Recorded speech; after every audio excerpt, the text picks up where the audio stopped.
in the mist itself. And once again, both of them laughed. Malosha turned and padded silently through the folds of mist, lifting her hands as if to feel some invisible spray, and Shalia followed, her feet slapping the shallow pools on her side of the boundary. Suddenly Shalia spied a sea turtle labouring to dig a nest in the sand. As she halted, bending nearer, Malosha halted too, leaning as close as possible to the turtle's bright eyes and mottled shell. For some time the Mist Maiden watched in fascination, as well as frustration. Shalia knew that her companion wanted to break through the wall of mist, to walk between their worlds, for Shalia wanted the very same. All evening long the two girls explored the edges of their shared shore. They leaped like dolphins in the moonlight, chased spinning stars of mist, strutted sideways with crabs, tried to grasp at moonbeams. And whenever one of them had a new idea, the other readily understood, with no words at all. As the yellowing moon dropped nearer to the horizon, the evening light shifted. The undulating wall of mist turned from silver to gold, gilding the hair of both girls and the wings of a passing girl. Shalia sat on a tangle of driftwood, watching the glowing mist and her newfound friend within it. The whispering swelled a bit, caressing her with soothing sound.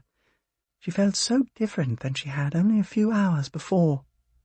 Glad, no, more than glad, revived in truth, like a parched voyager finally given water. And yet, while she and Malosha had found each other, they couldn't truly share each other's lives. They couldn't speak. They couldn't touch. Over her shoulder, Shalia glanced at the setting moon. The trees lining the beach shimmered with golden light, no less than the mist. If rays of moonlight could pass between the worlds, why couldn't she do the same? Shalia sighed, filling her lungs with cool, salty air. Even as she exhaled, she saw Malosha tilt back her head and lift her chest, as if she too was sighing. Just then a great whale spouted somewhere in the distance, drawing a deep, full breath of his own. A smile slowly spread over the two girls' faces. Though they could not share the same world, their worlds shared the same air. And so did they. For the breath of the whale and the gull and all the creatures of the sea was their own breath as well. For a long moment they gazed at each other, breathing in unison. Their bond pulled stronger than ever, yet so did their longing for more. Then Malosha, wrapped in mist, took a step nearer. She leaned into the vaporous wall, pushing it aside, tearing it apart with her hands. Hope and fear raced through Shalia, faster than a pod of dolphins leaping through the waves. "To me! She's coming to me!"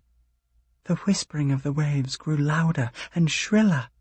Malosha hesitated for an instant, then continued tearing at the barrier between the worlds.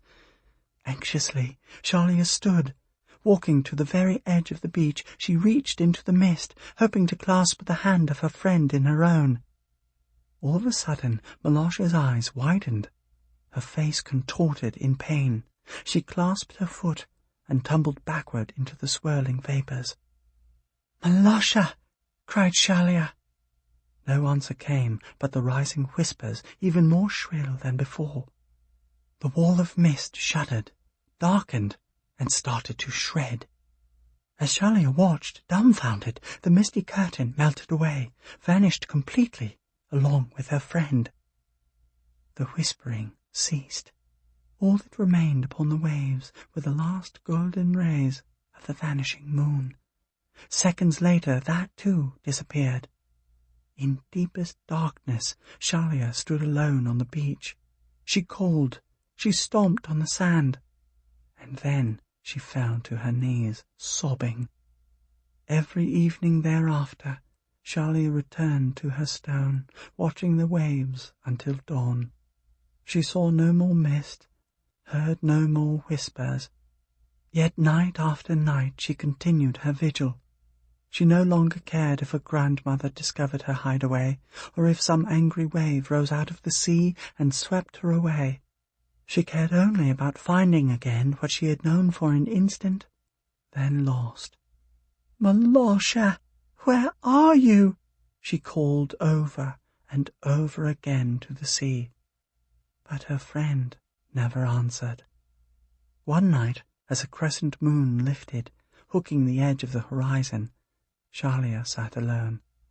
She had already lost so much in her life, and now Malosha too. Her fists clenched. She wouldn't allow that to happen. She wouldn't. But what could she do? She had no idea, except that she would pass through a sea of spikefish, through the very mist itself, if that were the only way. She bit her lip. Through the mist itself. Slowly she stood upon her stone, raising her arms to the sea. "Come for me, please! Take me to my friend!" The sea, as always, gave no response. Shalia's arms fell to her sides. Dejectedly she turned to leave. Then, one last time, she glanced at the ocean. In the distance, a long arm of mist, as pale and slender as the moon itself, lifted out of the waves. Soon it was joined by another, then another. The wispy arms began thrashing about, raking the sky, as if whipped by a violent storm. Yet there was no storm, at least none that could be seen. Suddenly a wave of mist lifted above the water, growing taller by the second as it rushed toward the shore, toward the stone, and Shalia. Just as it reached her, the great shimmering wall arched forward, curling over her upturned face. Then it plunged downward, submerging her completely. All at once the churning mist shredded into nothing. The air grew calm, as did the sea. But Shalia was not there to see the change, for her stone had been swept clean. Shalia found herself sitting on a strange, soft hillside. A gentle wind, smelling of salt, tousled her hair. The ground, if it could be called ground, felt as moist as moss after a rain, and so supple that her hand could almost pass through it. Before her stretched a swirling, shifting landscape. Ridges rose and fell like foaming waves. Canyons yawned and closed and opened again, and colourful clouds glowed like melting rainbows. Then she noticed an eerie sound, rising from all around her. Its slow, sweeping rhythm reminded her of waves washing ashore. Yet this sound was deeper, richer, full of feeling, like 1,000 voices chanting in unison, like something she had heard in another land, another world. Where, she wondered, had she heard that chanting before? The air around her shimmered as silvery shapes began to form on every side. Shalia leaped to her feet, unsure whether to stand or run, or where indeed she might go if she ran. Swiftly the shapes thickened into people, tall and sombre. They stood in a circle, gathered around something she could not see. Softly they sang, adding their voices to the rhythmic song, a song that grew more sad, more longing with every note. One of them, a man whose cloak fluttered as gracefully as fronds of kelp, turned to face her. For a long moment he observed Shalia. At last he spoke, his deep voice trembling like an underwater bell. "Child of the hardened world, I did not wish to bring you here, but my daughter, who calls you friend, did. And though I doubted the wisdom of doing so, I could not bear to refuse her." "Malosha?"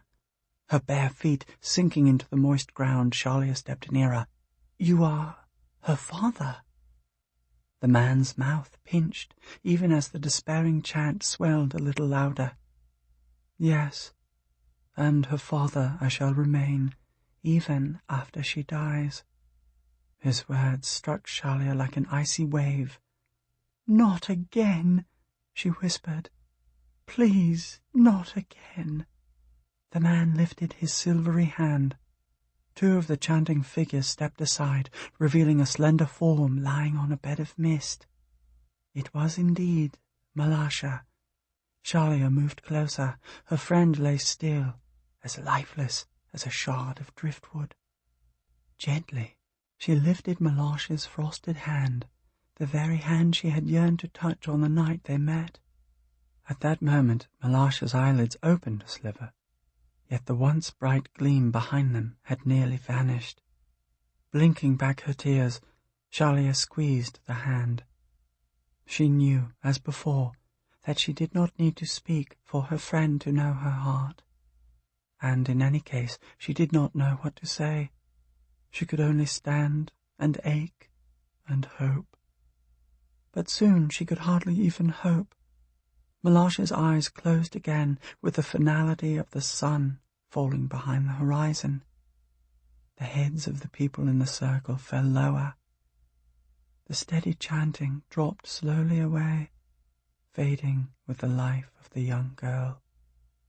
Shalia pressed her friend's palm against her own chest. "Don't die," she pleaded. "I want you to live again, to breathe again." Breathe again. Somewhere in Shalia's memory a whale spouted, breathing the same misty air as two new-found friends. Breathe again. Holding the limp hand, Shalia thought of how breath was not just air and not just body, but something more besides. Something that could move between her own world and Malasha's as easily as mist moves between water and air. "Please, Malasha, breathe again."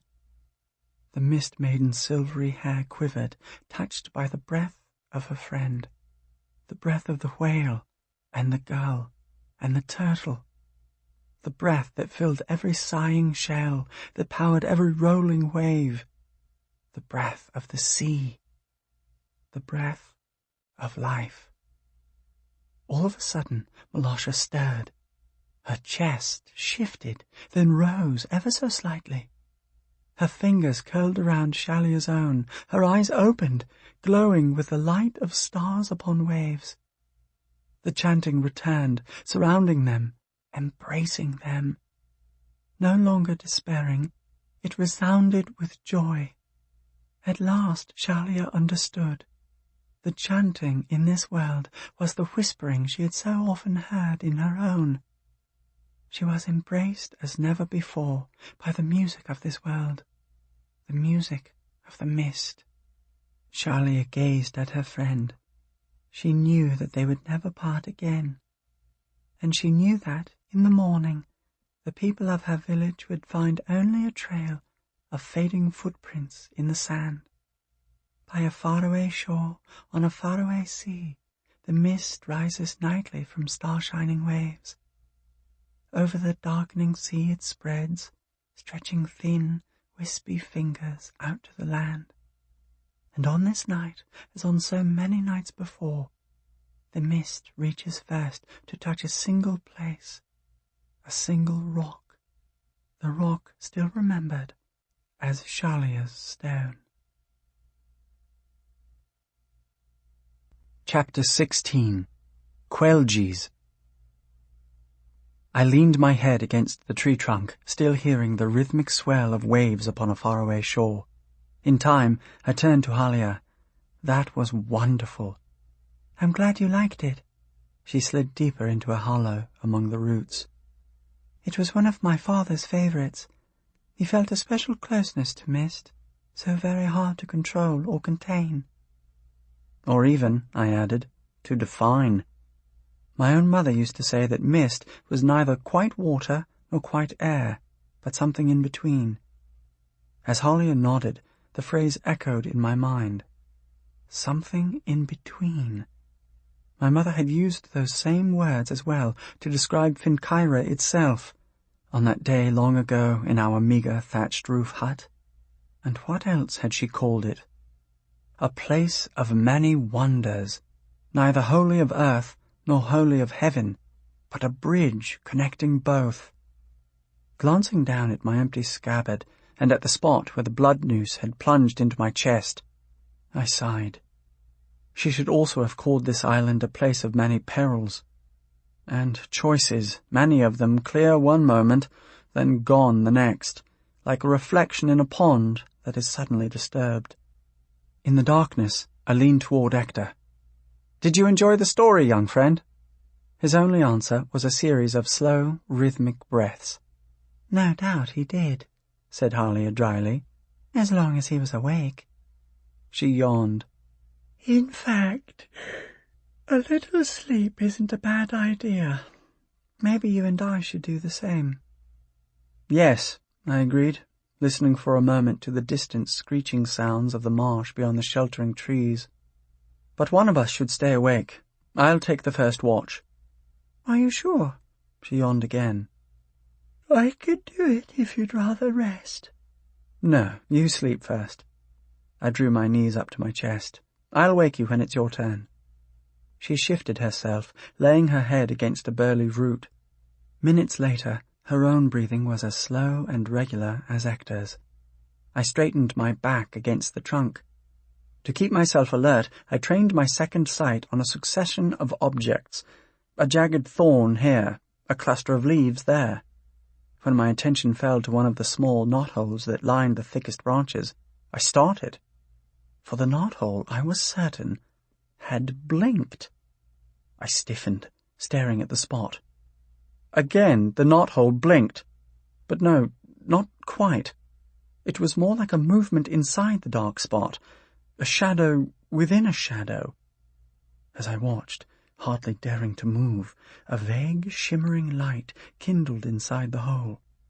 It glowed subtly, the same dull orange as a fire coal on the verge of dying out. The light pulsed and wavered. I shivered with the feeling that this luminous eye was studying me. "So," hissed a thin, airy voice, "he thought he'd be safe in here." Just as I seized the handle of my staff, another light winked from a different branch. "Safe?" it asked. "Who could be safe in such a swamp?" "No one, but us," chortled the third voice. It came from a branch almost directly over Halia's head. Although she didn't waken, her fingers twitched anxiously as the quivering light touched her. "Who are you?" I demanded. "Not friends." "Not enemies. Just Quelgies."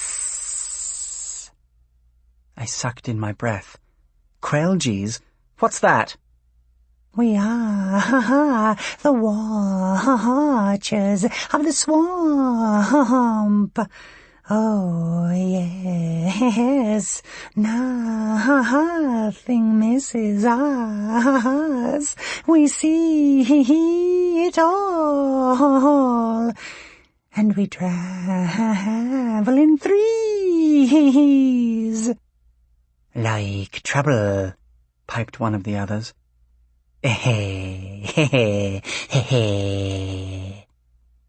All three of the flickering creatures burst into sustained laughter. The guffaws filled the canopy of branches, drowning out the voices of the swamp. My cheeks burned. Now I felt more angry than afraid. I raised my staff, planting its base on a root beside me. The handle nearly brushed the thorns of the ceiling. "Do you intend to bring us harm?" "Harm?" sniggered one. How could anyone harm you more?" "More?" I asked. "More than what?" "He's already lost his way, and don't forget, his sword." I froze. "What do you know about my sword?" "Just that it's lost, like you, Something else will be lost very soon. Yes, quite soon. What? I asked, turning to the wavering glow. Your life, that's what. The creature broke into a raucous giggle. See what we told you? Trouble does come in threes. A chorus of harsh, grating laughter washed over me, along with splashes of light from the Quelgies. At first, my anger rose again. I nearly lashed out. Then thought better of it. Perhaps another tack might yield a better result. Mustering my patience, I waited until their laughter had faded. "My dear Quelgies," I began, "you are good-humoured, to be sure." He's trying to flatter us. Think so? "You may be good-humoured," I continued, "but you clearly don't know as much as you let on. In fact, it's obvious you're much too delicate to do any exploring out there in the swamplands, so you can't have learned anything really important." Such an insult. "It's all right," I said soothingly. "Better to stay safe than expose yourself to dangerous knowledge." You have no idea what we know. I waited a moment before responding. "Really? Then, if you know so much, tell me something I don't already know." Like what? "No, I don't know." I paused, chewing my lip thoughtfully. "Like where something lies hidden." A knothole flickered. His sword. We know where that lies. Though I started perspiring, I waved my hand nonchalantly. "I guess that would do, but of course you don't really know." Yes, we do. It's Highlands, came the stern command from another branch. Have you forgotten? The other lights glimmered, but didn't speak. "There," I pronounced, "my proof. You really don't know." More flickers, more silence. "Oh, well," I yawned, stretching my arms. "I suppose all I've heard about Quelgies is true. Lots of bluster, but no knowledge." Not true, squealed all of them in unison. At this, both Halia and Ector awoke. Both of them, seeing the wavering lights in the branches, gasped in astonishment. I waved them silent. "Show me, then," I coaxed. "Tell me what you know." Not about your sword, She would surely hurt us, for telling you that. "She?" I asked, puzzled. She, is Highlands. Speak no more of her. "Yes, well, there it is." I spoke lazily, trying hard to conceal my eagerness. "More proof." A tense moment of quiet ensued, broken only by the muffled noises from the marsh. Halia and Ector fidgeted nervously, their faces half-lit by the strange glow. Both concerned and confused, they kept watching me, turning aside only now and then to scrutinize the gleaming knotholes. I could almost hear their heartbeats, along with my own, under the ceiling of branches. At length, a thin voice broke the silence. We cannot say anything about your sword, but we know many other secrets, many other treasures. I shook my head. "I don't believe you." Yes, it's true. The glow within the knothole intensified. Why, we even know the secret hideaway of the seventh wise tool. Halia stiffened. She reached for my arm and squeezed hard. Ector, meanwhile, peered at the branches, mouth agape. Doing my best to remain calm, I merely shrugged. That can't be true. The last of the wise tools was lost long ago. Oh, yes?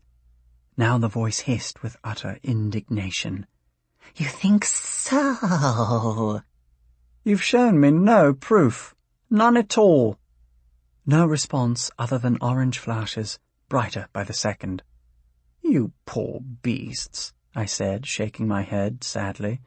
So small, so frail.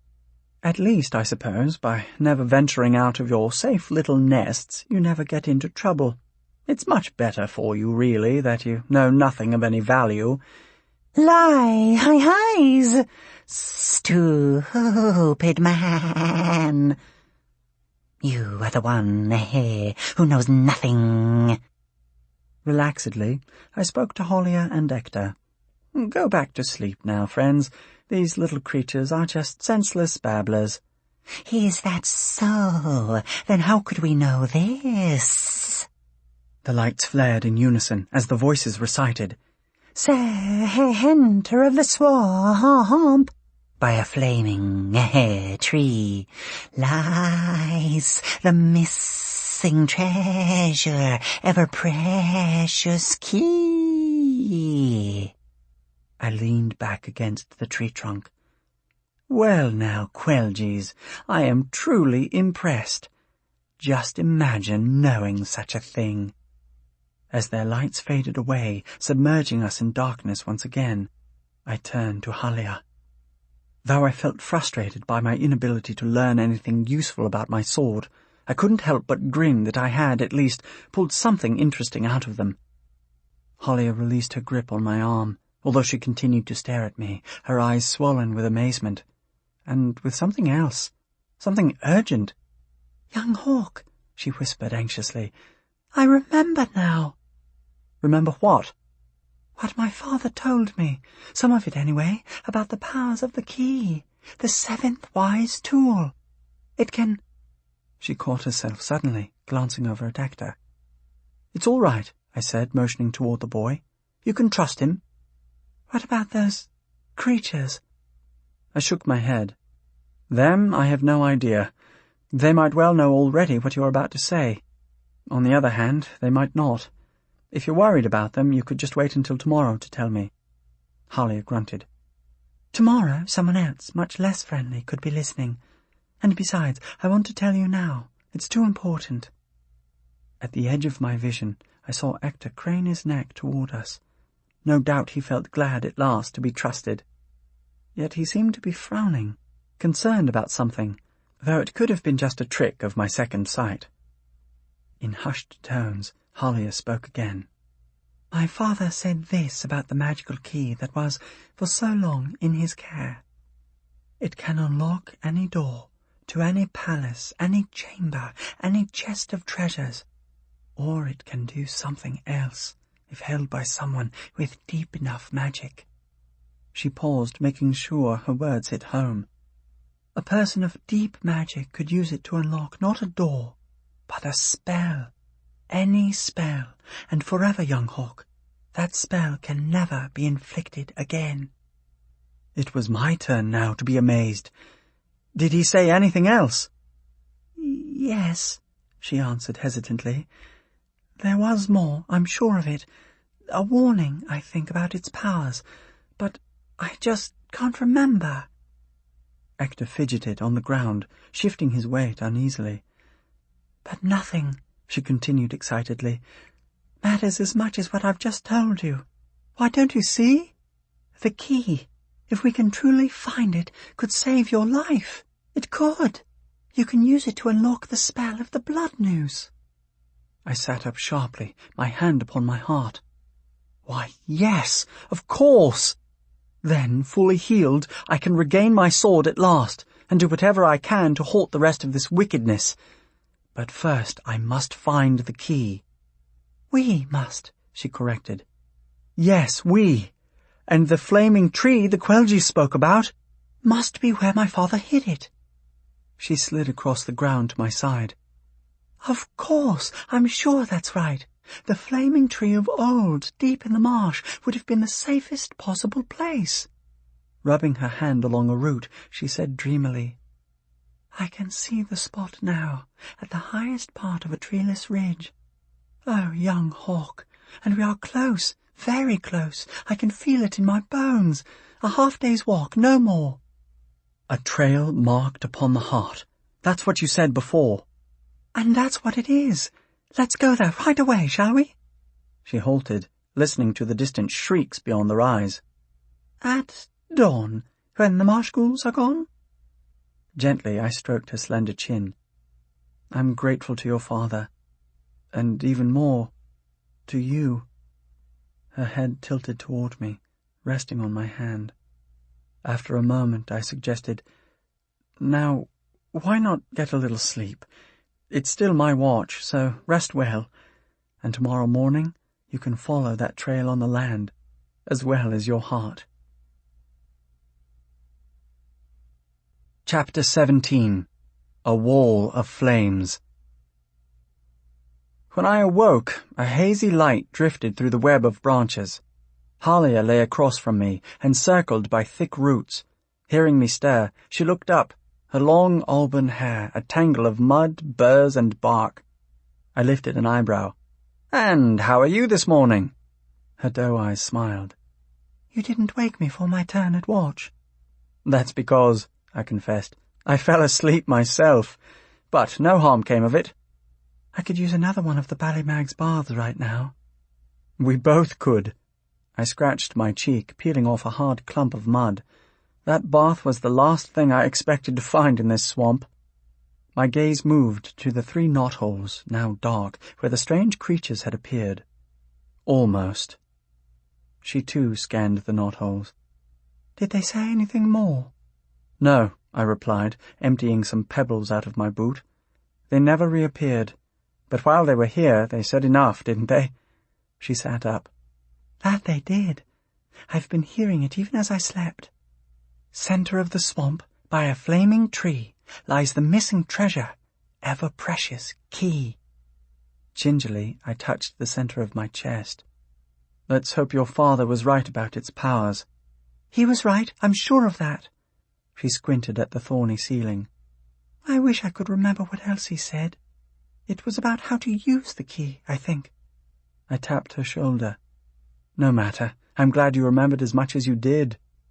Turning to the spot, still shadowed where Hector had slept, I said, I'd better wake up. My whole body went rigid. Halia! He's gone!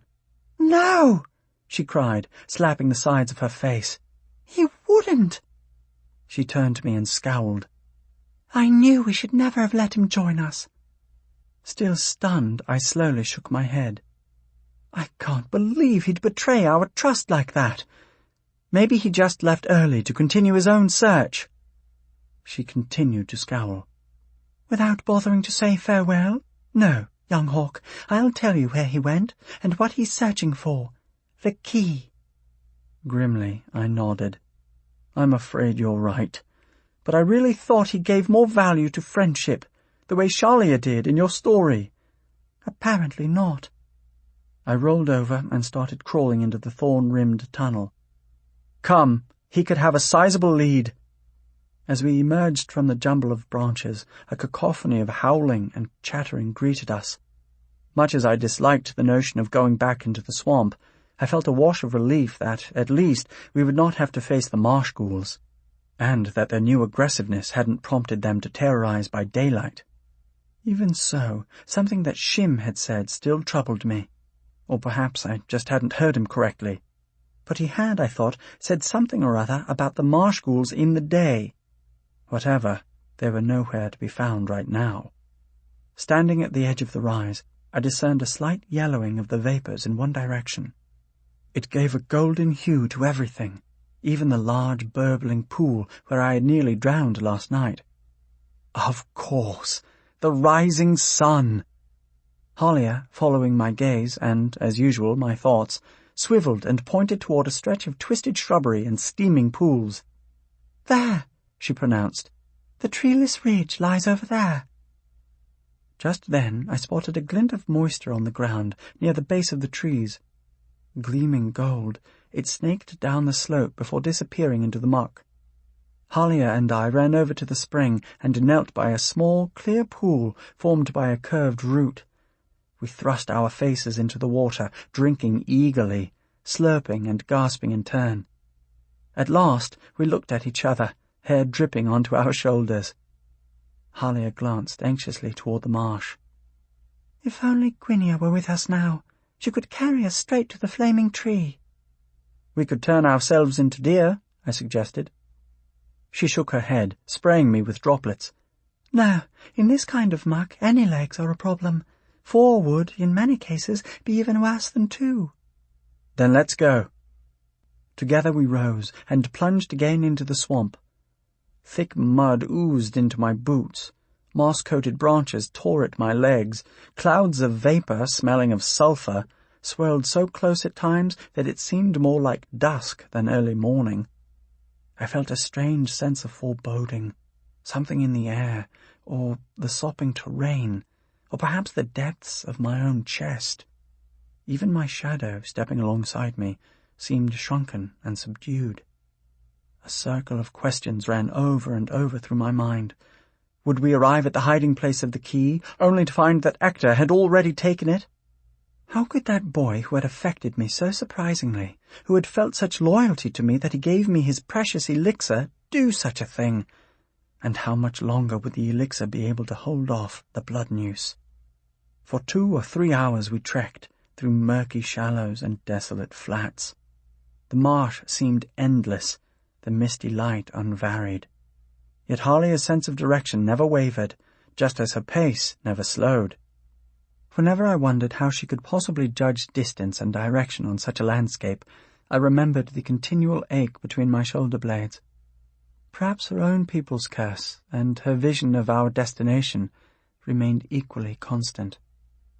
As we struggled across a wide pool, trying to keep to stones and mounds of grass, anything more solid than bog water, I noticed a single wide-leafed lily growing on the surface, its pointed white petals thrust upward, ringing the bright yellow bud in its centre. In the hazy light, it looked almost like a crown resting upon the water. Instinctively, I fingered my empty scabbard. Would I ever know the heft of that bright blade again? And, more important, would I ever be able to fulfill my promise to Dagda, to deliver the sword safely to the virtuous king who would call it his own? At this point, that promise seemed more a dream than a destiny. Finally, we reached higher ground. We started ascending a steep hill, covered with stubby brown grass and jagged stones that rose sometimes to our shoulders. As we pushed through an immense cobweb strung between 2 of the stones, Halia stopped abruptly. She stood, poised, for a frozen moment. I said nothing, listening to the chattering and wailing of the marsh. She turned to me at last. "Do you smell it?" I sniffed the pungent air, but found nothing new. Smell what? "Smoke." Without waiting for me to answer, she started off again, leading us higher on the slope. A few moments later, I too caught the scent of something burning, and though I couldn't be sure, the fleeting aroma of rose blossoms once again. The mist, heavier and darker than before, swallowed us, obscuring any view. As the terrain began to level, the smoky smell grew stronger. Then a glimmer of light appeared.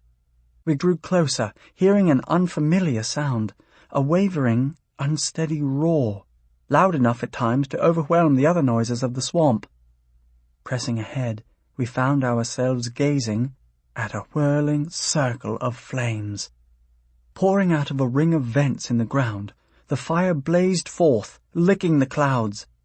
Every so often it would sputter, choking back, only to rise again with still more fury. Even from a distance, the intense heat burned my cheeks. I fell back a step, remembering the flames in Gunid that had scarred my face forever. Those flames had cost me my own eyes, and another boy his life. The fire dropped down again, releasing a burst of black smoke. The smoke billowed forth, then suddenly parted. There, in the center of the blazing circle, stood a single contorted tree. Its wood long since replaced by glowing coals, it remained standing somehow, whether by the force of gases from the vents or by some peculiar magic of its own. With awe, I watched the blackened form disappear behind a rising wall of fire. The flaming tree. Halia bit her lip. It looks impossible to reach. You're right about that. We whirled around to face Hector. His robe, even more shredded than before, showed many charred threads. One side bore 3 or 4 holes eaten by fire. His face somehow had lost its youthful air. His blue eyes seemed blank. Averting his gaze, he shifted from one foot to another. "I'm sorry I left without you," he said remorsefully. "But I couldn't wait."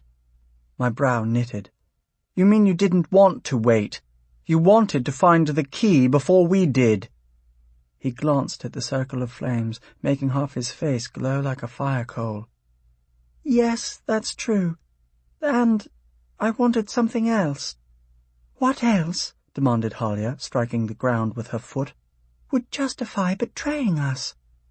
I wanted—" he began, then swallowed with difficulty. "I wanted to save my master." "Save him?" I asked skeptically. "Just how?" His head drooped forward. "He is locked up, imprisoned. If he isn't set free, and soon, terrible things will happen, and though my master hasn't said so directly, I'm sure that he will also die." His expression hardened. "When I left him, his command was clear. Find the key, and let no one else use it for any purpose." Halia slammed her fist into her hand. "If young Hawk doesn't get to use the key, then he will die." The boy turned to me, his face twisted with anguish. "It's what I feared would happen. This is the choice I've been wrestling with ever since last night." He drew a ragged breath. "But I think... No, I'm sure. My first loyalty must be to my master. If I could do something for you, believe me, I would." Feeling so much pain in him, as well as in myself, I said nothing. "The vial," he went on, "was mine to give. The key, though, is my master's." "No," cried Halia. "The key belongs to no one. Where was this master of yours when my father stole deep into this marsh, risking his life to keep the key away from Stangmar's soldiers?" Her eyes narrowed. "Who is your master, anyway?" Hector hesitated, working his tongue. "I can't say. I promised." "Well, your promises, and your master's commands for that matter, aren't worth someone's life." "Wait now," I announced. "I have the solution." Squarely, I faced Hector. "You will not violate his command, but I will." "But—" "This will work, I tell you." I grabbed him by the arm. "You can still bring the key to your master. He can do whatever he likes with it. But first I shall use it to save myself." "My master said—" "Forget what he said." I glared at him. "He'll just have to share it." "But he must have had a reason," protested the boy. "Silence!" I jabbed my staff into the stony ground. "I'll hear no more about your master. As far as I can tell, he has the courage of a newborn hare and the wisdom of a jackass. Sending a lad your age into the middle of this swamp. If the stakes were so high, he should have sent an army." Hector started to respond, but my severe look silenced him. Turning to Halia, I declared, "The real problem is how to get it out of there." I winced as the wall of flames swelled higher, towering over our heads. No mortal could pass through such a blaze and survive. She cocked her head in puzzlement. "Yet my father was a mortal. How did he get in there?" My face brightened, from more than reflected flames. "He didn't." "How then did he hide the key?" I slid my hand down my staff. "Through his own power of leaping." She started, He did know some magic, but enough to do that? It's possible, yes. Her expression darkened. Do you think, though? That I can do it? Pensively, I watched the blaze. I really don't know. Leaping is hard to control. I might send it, well, somewhere else by mistake, as I have done before. All I can do is try. She touched my cheek and turned my face toward hers. Then try, young hawk. My attention turned back to the circle of flames and the twisted tree within it.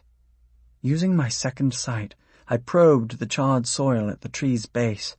Finding nothing there, I moved to the vents lined with rocks that had been burst apart by the unending heat. Again, nothing. I scanned the tree itself, roots first, then trunk, then limbs. Still nothing. Where in this inferno was the key? Carved from an antler, Halia had said, with a sapphire embedded in its crown. I kept searching, following every contour of the tree, until at last I spotted an unusual shape. It was a small, contoured object resting on a burl on the trunk. Peering closer, I spied a flash of bright blue, as bright as a sapphire. Concentrating, I focused on the key. Somehow, I sensed that my powers were not as strong as I remembered, but this was no time for self-doubts. I trained all my senses upon the object, grasping it with hands of magic. Leap to me! The flames surged, forcing all of us to step backward. Hands of heat slapped my cheeks. The very air crackled, while the roar swelled, assaulting our ears. Still, I kept my focus. Leap to me, through the flames! As if sensing my intrusion, the inferno grew even greater. The blast of heat singed my eyebrows. The raging flames of heat groped at my tunic, and at my memory of other flames, so relentless, so deadly. I felt my strength fading rapidly. My legs wobbled. It was all I could do just to keep standing. Whatever I held in my grasp would surely fall, surely burn as I had done. With a final effort, I tried to heave my powers through the conflagration. Out of the writhing flames, the key appeared. The polished white form glowed from the fires that surrounded it, and from an inner light of its own. Borne by invisible wings, it sailed through the blazing wall. Sizzling fingers tugged at it, trying to hold it back, but it pulled free. Even as I sank to my knees on the ground, struggling to catch my breath, it fell into my open hand. Halia, trembling, reached to touch it. She moved her fingers from the finely wrought base, up the shaft, over the looping crown adorned with a sapphire. "You did it," she whispered. I could tell that she was speaking both to me and to her father. At that instant, something whizzed just over my head. Some sort of weapon. I glimpsed it slicing into the circle of flames. Then, to my horror, I saw that it had left behind a dark trail, not of smoke, but of emptiness. Nothing, not even light, remained along the path of its flight. It was, I knew with a shudder, an arrow, not a traditional arrow, but one with special properties, one that could, as Shim had warned, pierce through the day. Chapter 18. Rose Blossoms. Leaning heavily on my staff, I struggled to stand. Carefully, I avoided touching the dark ribbon that the arrow had cut into the air, a void where nothing, not even light, remained. Halia, looking ashen, backed up until her shoulder touched my own. Ector stood next to us, his eyes wide with terror. Together we watched as a vast phalanx of warriors strode out of the vapours. But for the dark shimmerings in the air that were their bodies, and the vague glimmers of light from their eyes, they remained almost invisible. Yet they could not be missed, for each of them wore a stout, curved sword, hung from the waist with a belt of woven vines, and each of them bore a heavy wooden bow, nocked with a charcoal-black arrow that was aimed directly at us. "Marsh ghouls," muttered Hector, edging closer to my side. "Where can we go?" Nowhere, it seemed. Behind us roared a deadly inferno, the flaming tree and the blaze that surrounded it. Before us stood 40 or 50 marsh ghouls, armed with menacing weaponry. I could feel, almost touch, their scorn for anything alive that stood in their way. Even the swirling vapours of the marsh seemed reluctant to touch their wavering forms. My own shadow withered, shrinking down to a mere wisp of grey at my feet. Propped against my staff, I tried to think of something, anything we could do. As waves of dark mist rolled over us, my mind raced, but with no result. And my quivering legs didn't help matters. I felt weak, hardly able to stand. So how could I possibly fight? Was I simply drained by my act of leaping? Or, as I feared, by the fading power of the elixir? "They hate us," said Halia, her voice hush. "I can feel it." So can I. Then, with a slight shudder, I realized that I also felt something more. It was an uncertain, elusive feeling, a sensation I could almost grasp, but not quite. They hate us, yes, and yet I have the feeling, somehow, that they hate something else, even more. She gave me a bewildered glance. Turning my flagging powers toward the phalanx of marsh ghouls, I probed their shadowy selves. I pushed to see behind their shimmering forms, beyond their visible shapes. Wrath, more potent than poisoned hemlock, flowed from them. Probing deeper, I sensed betrayal. And could it be? A deep, unflagging sorrow. Gradually, ever so gradually, their shapes came more clear for me. They had heads, long and narrow, topped by hoods, dark brown tunics that fell to the ground, and enormous clawed hands. I saw more of their faces, twisted, harsh, hateful. And then I saw something else, something so surprising that I couldn't believe it at first. They were wrapped, held tight, by a kind of rope. No, not rope. Something far more heavy, far more cruel. Chains. Yes, there could be no doubt. Someone or some force had bound the marsh ghouls, stolen their freedom, and perhaps their will.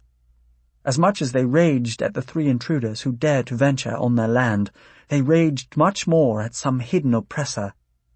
Halia jerked, craning her neck. "Do you smell that?" Indeed I did. Rose blossoms! Again I smelled that striking aroma, so very different from the sulphurous smoke of the blazing vents or the rancid air of the swamp.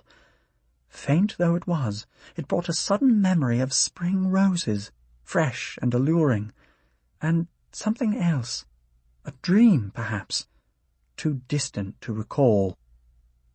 Just then the line of shadowy warriors parted. Through the opening strode a woman. Tall and proud, she wore a glistening white robe, untouched by mud, and a silver-threaded shawl about her shoulders.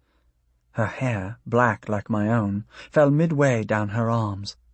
Seeing us, she smiled grimly. Her eyes seemed as devoid of light as the arrow's dark trail. For an instant, I thought somehow I knew this woman. Her stride, her curling lips, her hair, all reminded me of a girl I had met in another part of Finkyra. A girl who had betrayed me, whose name was Vivian, or, as she preferred, Nimue. I pushed those thoughts aside. How could a girl my own age, who had tried to steal my staff only 2 years ago, suddenly have grown into a woman? Yet the resemblance was strong, very strong. I almost recognized her, just as I almost recognized that scent of rose blossoms. I started, for the woman pulled from behind her back something that I most definitely did recognize. My own sword! Its blade, catching the light from the circle of flames, flashed brightly. It almost seemed to be calling to me, imploring me to take it back. Hector's body tensed. Then he spoke a single word, a name, that froze the blood in my veins. "Nimue." "Indeed, little servant," she answered in a voice that sounded only a shade huskier than the voice of the girl I had once known. She waved the sword at Halia and myself. "Wouldn't you like to introduce me to your friends, Or can you not recognize them under all those layers of mud?" Halia, her indignation overcoming her fear, stepped forward. "I am Halia of the Merlin Braymeath, a people who learned long ago that finely wrought clothing can't mask a poisoned heart." The woman's eyes narrowed. "A people who learned long ago to run away from trouble instead of confronting it." Without waiting for Halia's response, she turned to me. "And you, young wizard, who might you be?" Though my weakened body trembled, I stood as tall as I could. "We have met before." "Ah, yes, so we have." She examined my staff. "A long time ago, I said nothing. "Too bad." Glumly, she clacked her tongue. "You know, I think I liked you better before, in your younger form." She sent Halia a knowing glance. "Is he any better at romancing now? He was, believe me, dreadfully clumsy back then." Halia's eyes flared angrily. "My sword," I declared. "You have my sword." Carelessly, Nimue twirled the silver hilt in her hand, watching it sparkle. "Ah, yes, so I do." "I want it back." "Really?" She scanned the rows of marsh ghouls, arrows at the ready. "You wouldn't be thinking of fighting me, would you? That would be rash, very rash. These marksmen are not seasoned fighters like warrior goblins, but I have trained them to shoot my own dark arrows, and shoot well." I glared at her. "You're not only older, you're crueler." She stabbed at the air with my blade. "The blessings of age.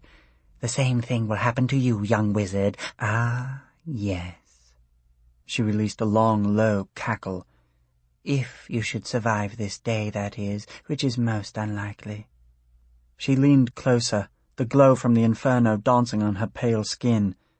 When she spoke, her grating whisper made me shudder. "And if you should, by some miracle, survive, this sword will not be the last thing I shall steal from you. That, little wizard, I can promise." She straightened herself, patting down her robe, then scanned her ring of warriors. "Yet even as I speak, I am tempted to show you some mercy." "I don't need mercy from you," I spat back. "Oh, no?" She scrutinized me with mock concern. "You don't look at all well, Her lips creased, almost smiled. "Is it possible you could be having some sort of problem with your heart?" I cringed. "Huntress!" snarled Halia. "It was you who sent the beetles." "Perhaps, you slab of venison. And perhaps I've brought some other blessings to this marsh as well." Several of the marsh ghouls stirred suddenly, releasing wrathful growls. Nimue turned to them, raising her eyebrows. They instantly quieted, though their shadowy forms continued to quiver. She turned her gaze back to me. "As I was saying, right now I am feeling merciful." She strode forward, raised my sword, and plunged it deep into the ground. Charred dirt flew up, soiling her dress, but the marks instantly disappeared. All the while, she observed me. "The terms of my bargain are quite simple. If you give me that key in your hand, I will give you back your sword." I caught my breath. The blade seemed a flame itself, flashing in the firelight. "You would do that?" "I would." My sword. I could almost reach it, almost feel it. but one look at Nimue watching me smugly struck me like a falling stone. My fingers tightened around the sapphire-studded loop. "I'll make no bargains with you," I proclaimed, "even for the sword." Her hands, creamy white, clasped together. "Ah, well, such a shame. I shall just have to tell my soldiers to kill you, and your friends as well. Then I'll take the key anyway." "You are a witch, Nimue," blurted Ector. "If my master knew—" "Leave your foolish master out of this, or I shall turn my marksman on you right now, servant boy." Bristling, he swung to face me. "Don't do it, please. If she gets hold of that key, then all will be lost." Nimue cackled softly. "I suppose I might give you one more gesture of mercy, just to prove my intentions are honourable." I sneered. "You don't know the meaning of the word." "Sceptical? Ah, then, just listen. Before you hand the key over to me, I'll allow you to use it. That's right, to heal yourself." "No, young hawk!" cried Ector. "That would—" Nimue swatted the air as if brushing away a fly. Ector flew backward, rolling down the slope. He stopped just short of the conflagration, though his sleeve burst into flames. While he laboured to put it out with handfuls of dirt, she watched him with amusement.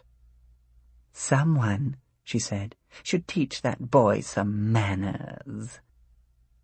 Turning back to me, she coaxed. "Go ahead now. Use the key to mend that little trouble with your heart." Her perfume wafted over me. "Before I change my mind." Wait, I stammered. "Why would you let me do that?" "Mercy, as I said, and also gratitude." "For what?" The ring of flames roared, surging higher. From every side it spouted sparks that landed, still aglow, on the ground. A few tufts of grass caught fire, sending thin trails of smoke into the mist. "For leading me to my precious key, of course. Why, I've been searching for it for quite some time now." Seeing my look of astonishment, she smirked. "I don't mean you, little wizard, but your large-eyed friend there." Halia gasped. "Me? I wouldn't lead you." "Not knowingly, of course." She stroked her hair with evident satisfaction. "That was the beauty of it, you see. Once I learned that a deer man had carried the key into the marsh, I figured you would lead me to it eventually." She pointed a long finger at my chest. "Especially if you had the proper incentive." With a frown, she waved at her shadowy soldiers. "The timing was fortunate, too. I was beginning to grow a little, shall we say, impatient with my good friends here." A few of the marsh ghouls grumbled, tensing their bows before she cut them off with a glance. They had done well enough, I'll grant, at keeping unwanted intruders out of the marsh, and at widening the borders where I required more room to search. Yet they had done miserably at helping me find what I really wanted. "So you're responsible for destroying that forest," I fumed, "and also that village." "Oh, more than just one village, I dare say, and more than just a few trees here and there. You have no idea." Looking very pleased with herself, she flicked a spark off her dress. "Ah, but all this was not so easy as it sounds. It wouldn't have worked to have me clearing intruders out of the marsh. Oh, no, that would have roused too much suspicion, not to mention a few enemies I still have on this antiquated island." She paused, straightening her silver-threaded shawl. "The solution, of course, was to give a good deal of my power, not all of it, mind you, but enough to raise serious havoc, to some other people." She pondered the marsh ghouls for a moment. "Preferably people who were almost as wicked, if not as clever, as myself." That way no one would suspect that I was involved." In a silken voice, she added, "And the marsh ghouls, I can assure you, were delighted to cooperate, more than eager. How else could I have entrusted them with my own magic and my own weaponry?" She flicked her finger at the blade of my sword, causing it to ring softly. "Hence my gratitude, and this little moment of mercy. So now, tell me, do you accept my offer to use the key, or not?" Halia, her hair aglow from the flames, leaned toward me. "I don't trust her any more than you do, but you can't refuse this chance to spare your life." "Wise words, dear woman." Nimue placed her hands on her hips. "All right, then. Make your choice." Slowly, I nodded, my hand quivering. I brought the key to my chest. As it came nearer, I could almost feel the blood noose tightening around my heart. My life. "All you need to do," offered Nimue, "is fix a clear image in your mind of the spell you would like to break. Then turn the key." She eyed the sparkling sapphire. Hurry now. I'm growing rather bored with being merciful." I drew a deep breath. My chest throbbed. Now even breathing seemed an effort. I looked into Halia's eyes, then at the key. At last I concentrated my thoughts on the spell that, beyond all others, I knew must be destroyed. Suddenly, I turned the key around, pointing it at the marsh ghouls. Nimue cried out in surprise. Before she could do anything more, I turned the key. Instantly, a new sound rent the air. The sound of heavy chains splitting apart and clattering to the ground. The shimmering forms of the marsh ghouls released a cheer that drowned out the roaring from the inferno. At the same time, some of them hurled their bows, arrows, and swords into the fire. The flames rose higher, spitting and hissing while consuming their weapons. Meanwhile, the marsh ghouls themselves melted into the vapors, freed forever from Nimue's spell. She clenched her fists tightly. "How dare you!" she shouted. "I needed them still. I had more plans for them, and now they are roaming freely with powers that belong to me." All at once, her rage dissipated. An inscrutable grin spread over her face. "So be it. But mark my words, young wizard. In trying to harm me, you have only doomed yourself. Ah, yes. More completely than you know." Gathering her shawl, she chortled softly. Then she turned and strode off into the swirling clouds. In a moment, no sign of her remained, but for the lingering aroma of rose blossoms. Chapter 19. Great Power. Weakly, I sagged on my staff, driving it deeper into the dirt. My head spun from the intensity of the confrontation with Nimue. The place between my shoulders ached like never before. Halia peered at me, confused. Firelight glowed in the strands of her hair. "What happened to the marsh ghouls? And why, young hawk, didn't you heal yourself?" I felt their rage, as you did, but I also felt their pain. She had chained them, forced them to serve her. So I made a choice, to set them free, and if that spoiled Nimue's plans, so much the better. An unsteady breath seeped into my lungs. Also, I couldn't help feeling that if she wanted me to use the key on myself, then it must be wrong somehow. "You were right about that." Hector, his face smeared with soot, trudged over to us. The cloth of one sleeve sent thin trails of smoke into the air. His whole body drooped, nearly as much as my own. "Are you all right?" I asked. "My body? Fine." He shook his mass of curls. "My quest, though, it's ruined." "Why? We still have the key. I've already told you that after I use it, you can take it to your master." He sighed. "You can't use it, nor can he." "Why not?" I lifted the enchanted object, last of the 7 wise tools. "She didn't take it." "For good reason," he answered glumly. His blackened hand snatched it from me. "Just look at it." Both Halia and I stiffened, for the sapphire no longer gleamed from atop the polished crown. Now, in the gem's place, sat something else. A lump of charcoal. The entire key had lost its luster, and I could tell something far more precious. Ector's voice sounded hollow. "That must have been why he warned me to let no one else use it, for its powers, as great as they were, could only work once. Now he is doomed." I groaned, sinking lower until my knees crunched against the charred soil. "So am I." The boy, biting his lip, placed his hand on my shoulder. "You didn't know." "Through my own arrogance.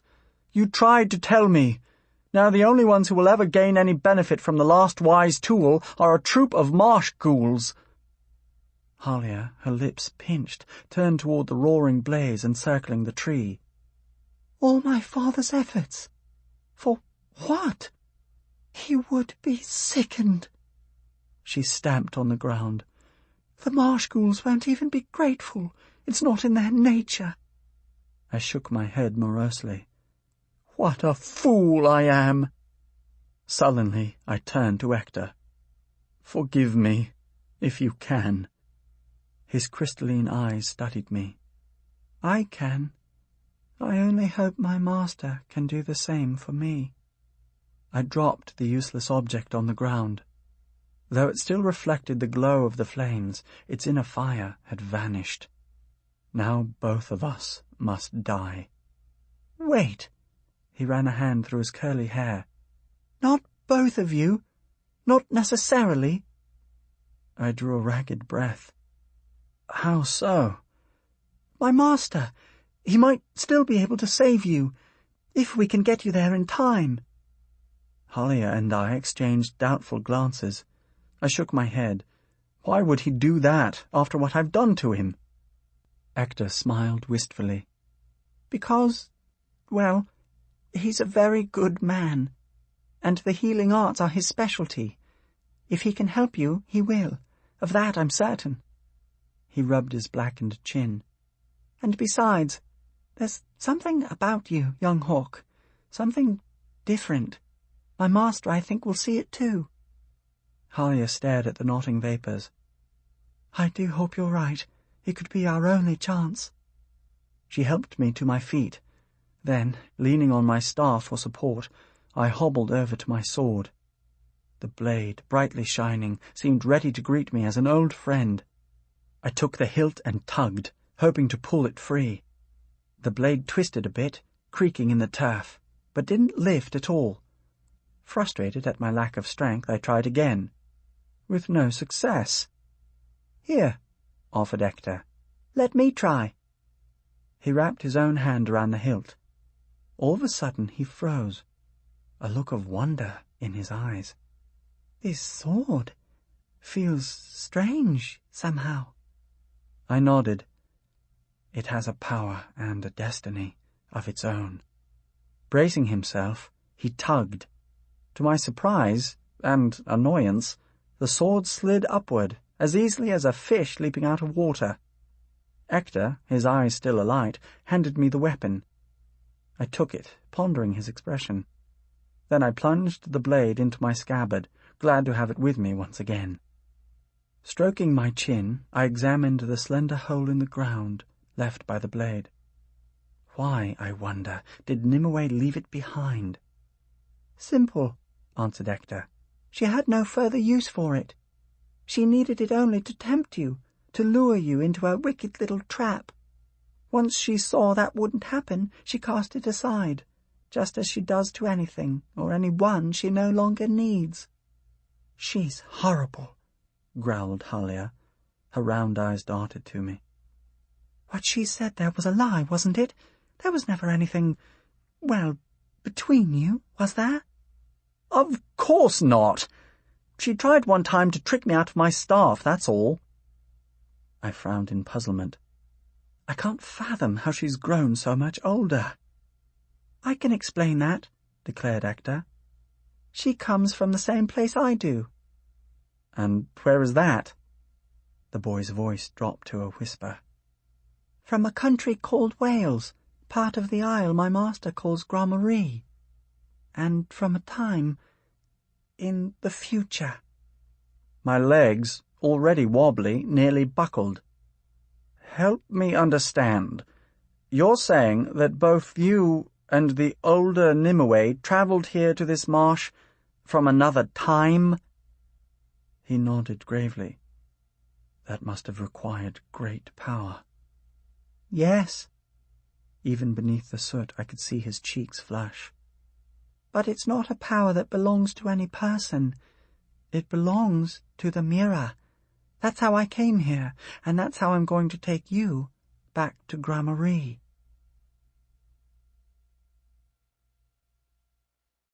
Part 3. Chapter 20. The Mists of Time. We trudged through the swamp for the rest of the day, the light dwindling along with our strength.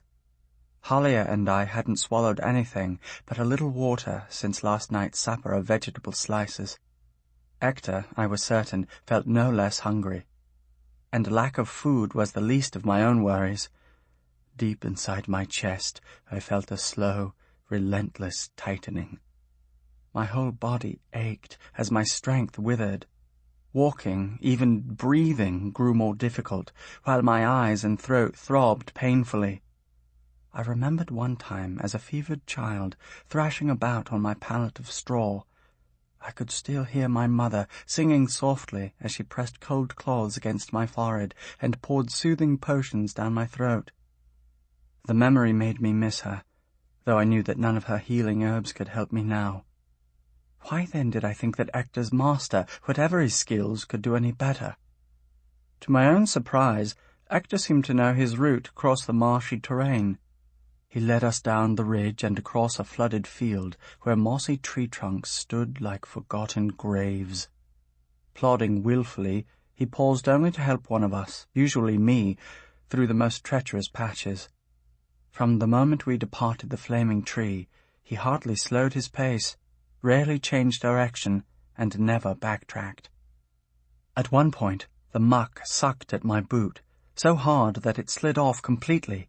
I fell forward, splashing into the bog. Thanks to my staff, I managed to stand again, though my head swam from the exertion. As I hopped, dripping wet, back to my boot, Ector slogged over to help. He grabbed the leather top, which was nearly submerged. With a loud slurp, it pulled free. "Here," he declared, scooping out some of the mud. "Not much farther to go." "How do you know?" I asked, panting heavily as I forced my foot back into the boot. "Have you been this way before?" He nodded. "It's the way I came before. But I'm really not guiding us. The mirror is." Still breathing hard, I shot him a puzzled look. "Somehow it knows," he explained, "who has already passed through. It helps you find your way back, just as when we pass through again, my master will bring us the rest of the way." My confusion deepened. Pass through? He stepped away, saying no more. In fact, during the trekking that followed, none of us spoke at all, except now and then to curse the branches that clutched at our clothes or the sulphurous clouds that seared our lungs. Amidst our silence, the howlings of the marsh seemed even louder than before. Yet I had little strength to worry about it. My frame continued to weaken, my legs to drag. Everything I carried, my staff, my boots, even my sword, felt heavier with each step. What a terrible mistake I had made by using the key! Not only had I spoiled Ector's quest, I had probably condemned myself to die. And for what? Nimue still roamed the marsh. She was less powerful, perhaps, without the marsh ghouls and whatever powers she had granted them, but she remained as scheming and vengeful as before. I could still feel her malevolent presence, as tangible as my own staff. I couldn't rid myself of the feeling that she had not yet finished with her plans for the marsh, or, indeed, for me. Finally, we approached what seemed to be a rough-hewn arch. Purple-leafed vines curled around the edges of the 2 stone pillars that supported the crosspiece. A tangle of thick moss, dripping wet, hung down from the top. I trudged up to the others. Standing beside Halia, I found my vision drawn to the arch and the shifting mirror it contained. The surface, glinting strangely, reflected our own faces, though they looked shadowy and distorted, almost unrecognizable. All the while, the mirror bent and bubbled, as if it were not a mirror at all, but a curtain of mist. Indeed, dark vapours churned within its depths, quite different, however, from the vapours of the marsh. For the mist within the mirror moved with a pattern, almost, it seemed, a mind of its own. Clouds would knot, then unravel, only to twist themselves into knots again.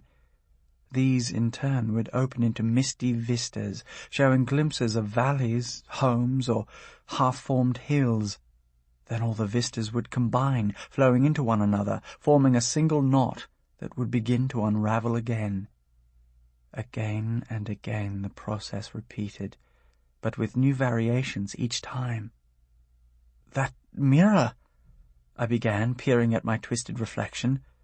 "It's almost alive." Hector's head bobbed up and down. "My master would agree with you. He says the mirror is really a passage, a doorway. It leads to what he calls the mists of time, though he says they've also had other names across the ages."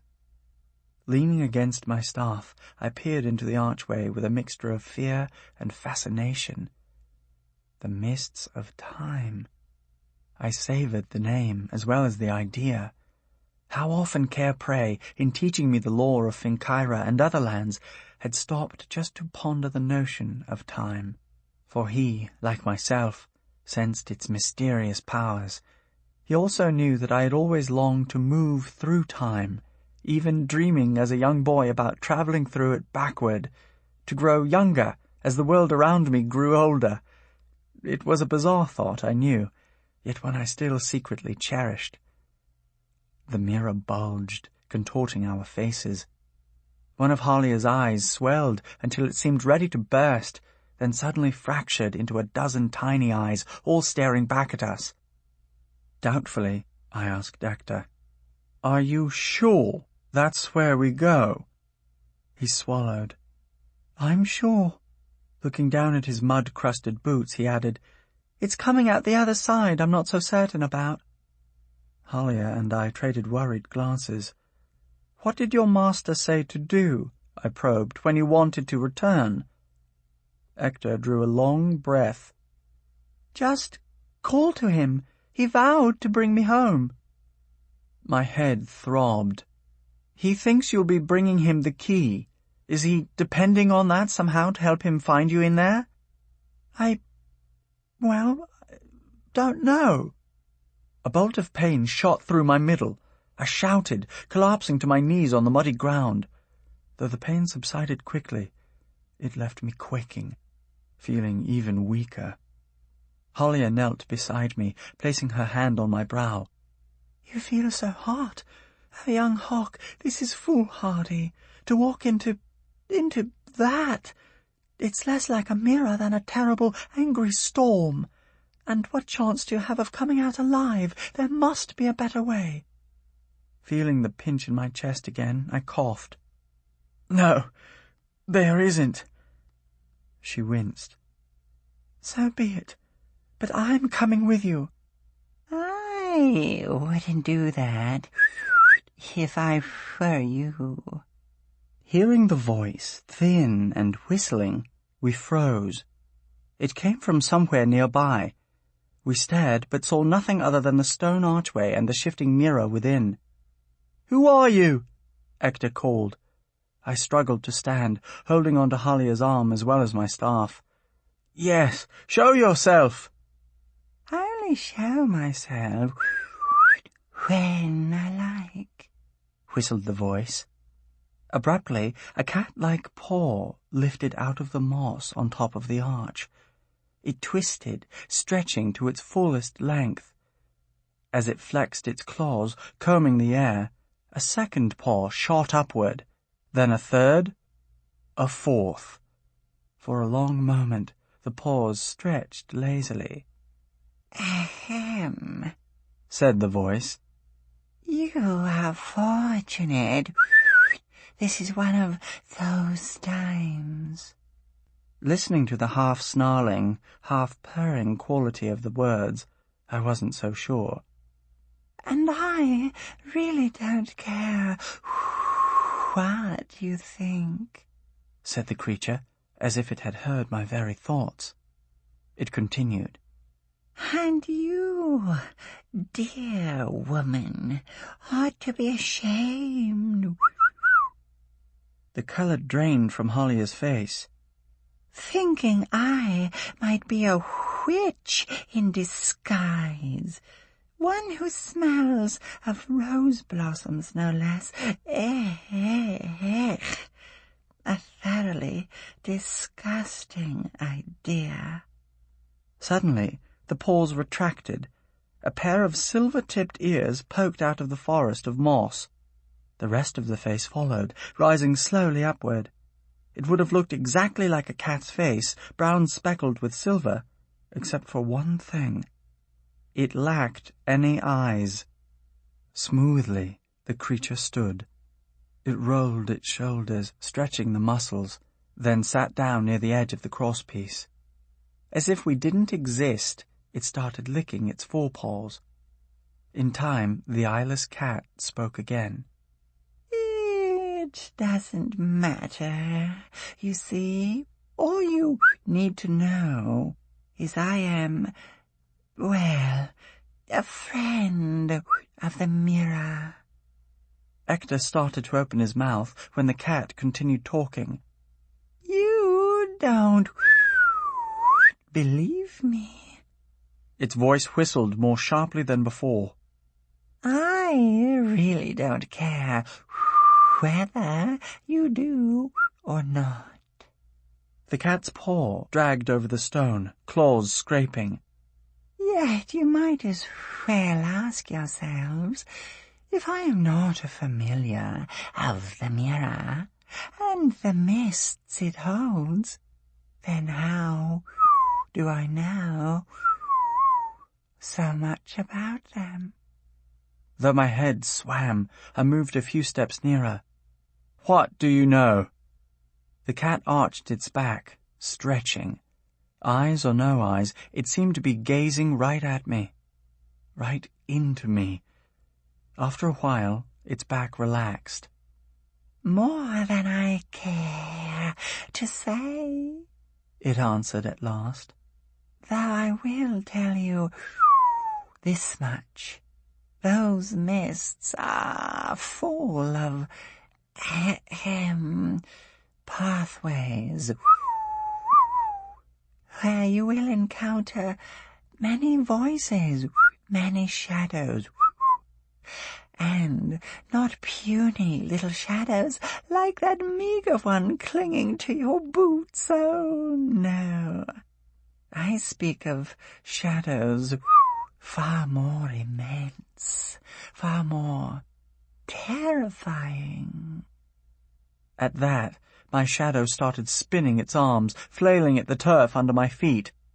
Although nothing happened, not a single speck of mud flew at the creature on the arch, the shadow's intention couldn't have been more clear. For an instant, I almost pitied it. The cat, however, ignored the attempted assault, calmly licking the back of its forepaws. "All those pathways," it continued in a relaxed tone, "will be difficult enough for one person to survive. Two, perhaps, could also make it, though the chances small. It exhaled, making a sound that was half growl, half sigh. 3, though, will never work. All of you would die, as surely as if you were swallowed by a bottomless pit. But my master will help us, protested Hector.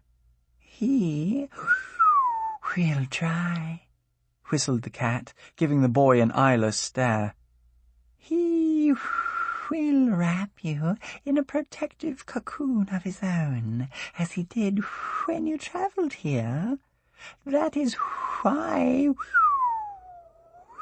2 of you just might survive. 2, but never 3. Again he stretched his legs. Of course, I really don't care.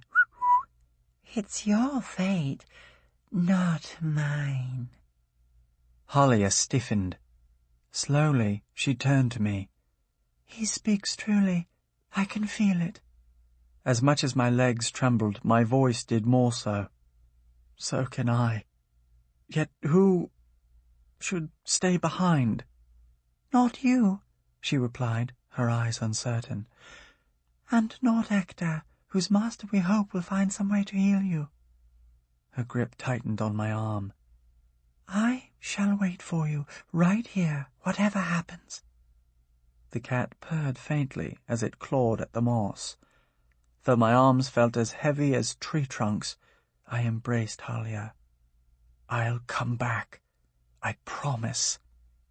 Remember when I, she said awkwardly, wanted to say something to you? Back at the meadow. She moved closer, her hands tousling my hair. Well, I want to tell you now more than ever. But it can't sound... Not here, not this way. It was all I could do to shake my head glumly. At length she pulled away. Without her support I nearly fell, but Hector moved swiftly to my side, standing where I could lean against him. With a deep breath, he threw back his shoulders and faced the mists churning within the mirror. I am coming, master, coming with a friend. I beseech you, bring us both back home. The glinting surface suddenly shuddered, splitting along a crack. Out flowed a long, writhing tentacle of mist that reached toward the boy. The vapours brushed his chin, curled round his ear, then drew back. All at once the mirror snapped completely flat.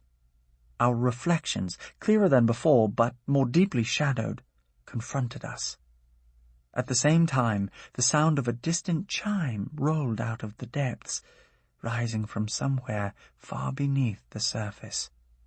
My own sword caught the sound, ringing faintly in response. Of course, it means nothing to me, said the cat, grooming a paw. But it might be wise to hold hands. It paused, flashing an invisible eye at me. And never, ever let go, unless you don't mind being lost forever. As the cat went back to licking itself, I linked hands with Hector. I turned, glancing back at Halia, feeling another, deeper pain in my chest. Then, on a silent command, the 2 of us strode into the mirror. Chapter 21. Voices. Our bodies merged into our own reflections as we stepped into the mirror. Something shattered, and a powerful force dragged us forward, plunging us into darkness. The air thickened, hardening, even as it turned suddenly cold, as if we had been buried under a mountain of snow. I felt Hector squeeze my hand, but I couldn't turn to see him, for my body had gone rigid, compressed by the heavy darkness encasing us both. I struggled to break free, to lift my arms, without success. Breathing, even thinking, grew more and more difficult. Then, miraculously, the mirror's grip loosened. My shoulder twisted, my head moved, my lungs filled again. The air warmed and swiftly softened into mist, wispy yet somehow sturdy enough to support our weight. At the same time, everything grew lighter. I glanced over at Hector, who returned my gaze, his face full of apprehension. We were standing, our feet planted on vaporous ground that stretched without limits in all directions. Billowing clouds of mist rushed toward us, then abruptly withdrew. Columns and spirals sprung up from the clouds, like trees appearing fully grown in a forest before they vanished into nothingness. Forms, almost recognizable but never quite, arose continuously, hovering briefly at our shoulders. Hollows of mist swelled into canyons, canyons shifted into mountains, mountains vanished in an instant. All around us, hazy traces of shapes emerged, transformed, and disappeared. While I couldn't recognize any images, I felt a rush of familiar feelings. Some shapes tugged on me, alluring, like a dream that I wanted to recall. Others, more disturbing, clawed at me, like a secret fear that had stalked me always. Though we stood still, we were constantly moving deeper into the mist. We seemed to be riding some kind of current, a current that drew us toward a mysterious destination. Would it be our destination, I wondered, or the current's own? Whatever, even if I hadn't felt so weak, I could not have resisted the relentless pull. As the vapors drew us deeper, I recalled the many ways that mist had moved through my life. Even as a child in Goonid, I had savoured the sight of morning mist rising off the meadow grass, the trees, or the snow-draped summit of Iwidfa. How I had longed to touch it, to hold it, this ephemeral river that flowed upon the air. Yet I could never quite come close enough. Whenever my hands nearly grasped it, the mist fled from me. When I first sailed to Finkyra, a wondrous wall of mist had met me, arrested me, then finally parted to allow me through. And later, when I had followed the secret pathway to the other world, bearing Rhea's limp body as well as her spirit, a different kind of mist had swirled about me. It had grown brighter, more luminous with every step I took, until everything around me glowed with the luster of polished shells. Even the tree of soul, whose massive roots lifted from the other world to support the lands above, had sprung from the mist. Its dewy branches were one with the clouds. And when Halia had first told me the legends of her people, the stories themselves were woven from those same elusive threads. Now Hector and I were entering another world of mist. Suddenly, an immense wave of vapors rolled toward us, gathering speed as it approached. Once again, Hector's hand squeezed my own. Even as I squeezed back, the wave washed over us. For an instant, I lost my bearings. I saw nothing but mist all around me. I felt nothing but its chill upon my skin. Just as suddenly, the wave dissolved. I stood, as before, one hand grasping my staff, the other holding. No one. Hector had disappeared. I was standing alone. The warning of the eyeless cat thundered in my mind. Never, ever let go unless you don't mind being lost forever. I staggered, almost falling. It took all my fading strength to stand upright. I could feel the wave of mist coursing about me, even as it carried me along. But to where? Dark vapors flowed into my mind, clouding my thoughts, though I felt increasingly sure that this place had become my tomb. At last the sweeping motion slowed. The wave seemed gradually to withdraw, both from my mind and from the world around me. Shakily, I watched as the mist before me wavered and darkened, coalescing into images both detailed and colourful. There were rocky hillsides and trees bent by incessant winds, hawthorns, ashes, and oaks. Here a tangle of gorse bushes, and there a village of crumbling thatched-roof huts. It was a landscape, crisply defined. It was a landscape I recognized. Gooneed! The place that in Ector's time would be called Wales. But was I viewing it in Ector's time, or in my own, long before? A lone figure appeared, wandering out of the trees. It was a boy, moving awkwardly, his long black hair a nest of leaves and grasses. He stooped to examine a small yellow flower rimmed with lavender and blue. Carefully he picked it, and blew gently on its petals to make them flutter. Suddenly, watching him, my fingers tightened around my staff. I knew what time I was seeing, for I knew this boy. I was watching myself. Amazed, I viewed my own life from years before. The image in the mist, while hazy around the edges, was as sharp as could be, as sharp as the pain of those days. The boy glanced uncertainly at one particular hut at the edge of the village, and I knew that he was wondering whether to share the flower he had found with the woman who shared that hut with him. The woman who claimed to be his mother, though she refused to tell him any more about his past, or her own. Suddenly, the boy stiffened. Very slowly, he turned away from the hut and toward me. His eyes, glimmering like black moons, pondered me, even as my second sight pondered him. Then, all at once, my view of him drew much closer. I could see none of his surroundings, not even the flower in his hand. Only his face. I stared at the face, so much younger and fairer than my own, as if I were looking into a magical mirror. All at once his youthful visage started to change. The glimmer vanished from his eyes. Deep, jagged scars appeared on his once smooth cheeks and brow.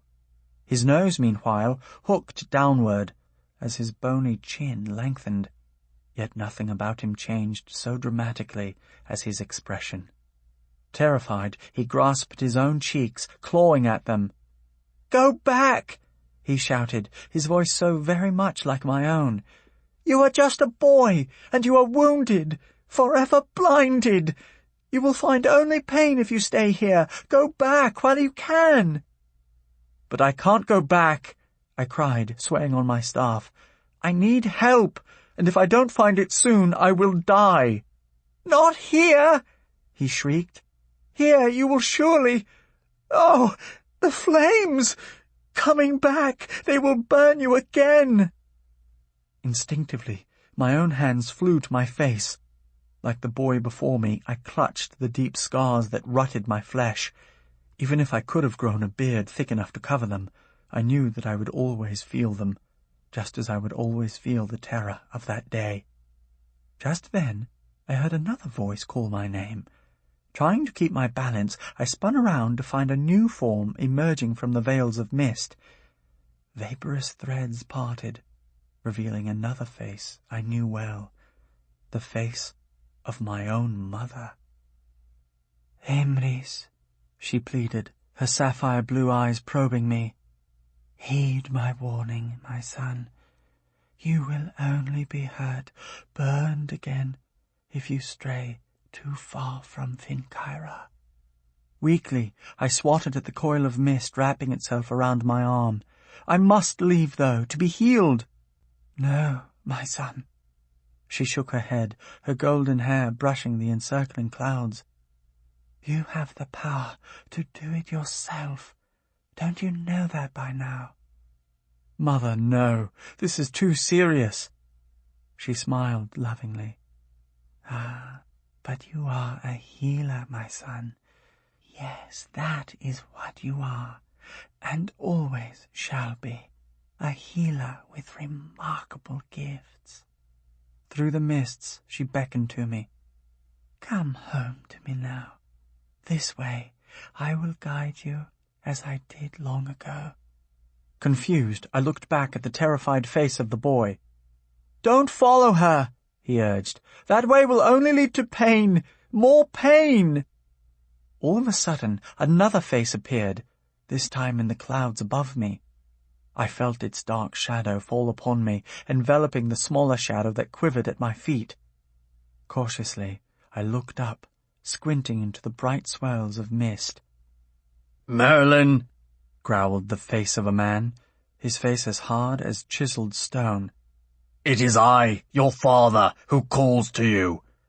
Who would command you if only you would obey." With great effort, I lifted myself a little higher against my staff and thrust out my chin.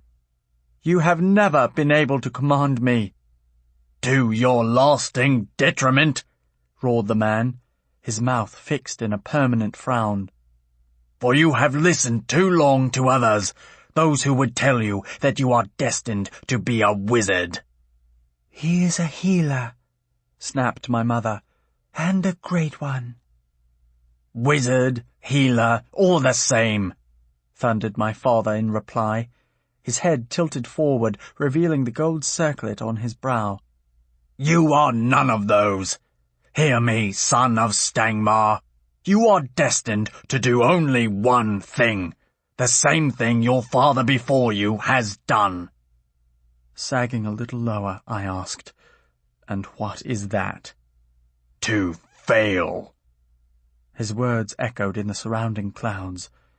Grim though he remained, for just an instant his face reflected deep sorrow, and still deeper remorse. "You come from bad stock, my son. Nothing you can do will ever change that. All your dreams, all your goals, are as impossible to grasp as the mist itself." For a long moment I stared up at him. My whole frame felt heavier, both from the weight of my weariness and the weight of his words. My fingers slipped lower on the shaft of wood that supported me. "Come this way," he declared. "I will teach you what I can, so at least you will be prepared. For if indeed your lot is to fail, you should know what it takes to be a wizard," finished another voice, this one behind me. I turned myself around, though the mist was wrapping around my legs, squeezing as firmly as the serpents of the marsh. I found myself facing my mentor, Cairpray. "You are a wizard, my boy." Vapours swam around him, circling his shaggy grey mane. "From that first day you wandered into my den, yes, even then, I could feel your growing power." "I'm weak now," I countered, panting heavily. "Too weak, almost, to stand." "Come to me, then," advised the bard. "The light I see shall set you free. Have I not always guided you well in the past? And I see a wizard, a great mage in you." "Even now?" "Even now, my boy. Why, your wizardry has only begun to flower." "Don't do it," pleaded the scarred face of the boy. "It will only lead to more suffering." "Which you can heal," promised my mother. "Come home now, heal yourself first. Then you can return to mending others." Hesitantly, I started toward her, though the coils of mist made it nearly impossible to lift my legs. Struggling mightily, I took a step. While I could see the mist was climbing steadily higher, reaching for my waist, I hadn't enough strength left to tear it away. It was all I could do to raise my leg for another step. "You will fail," intoned my father. "He will not," countered Cairpray. "He is, above all." "Young hawk," interrupted a new voice, one that lifted my spirits more than any other. "Halia," I whispered, turning to her warm brown eyes. "Help me know what to do." "Come to me, young hawk," she implored, reaching out to me. "You don't need to be a wizard for me, nor a healer, nor anything else. Just my companion. Now come back to me, and all will be well."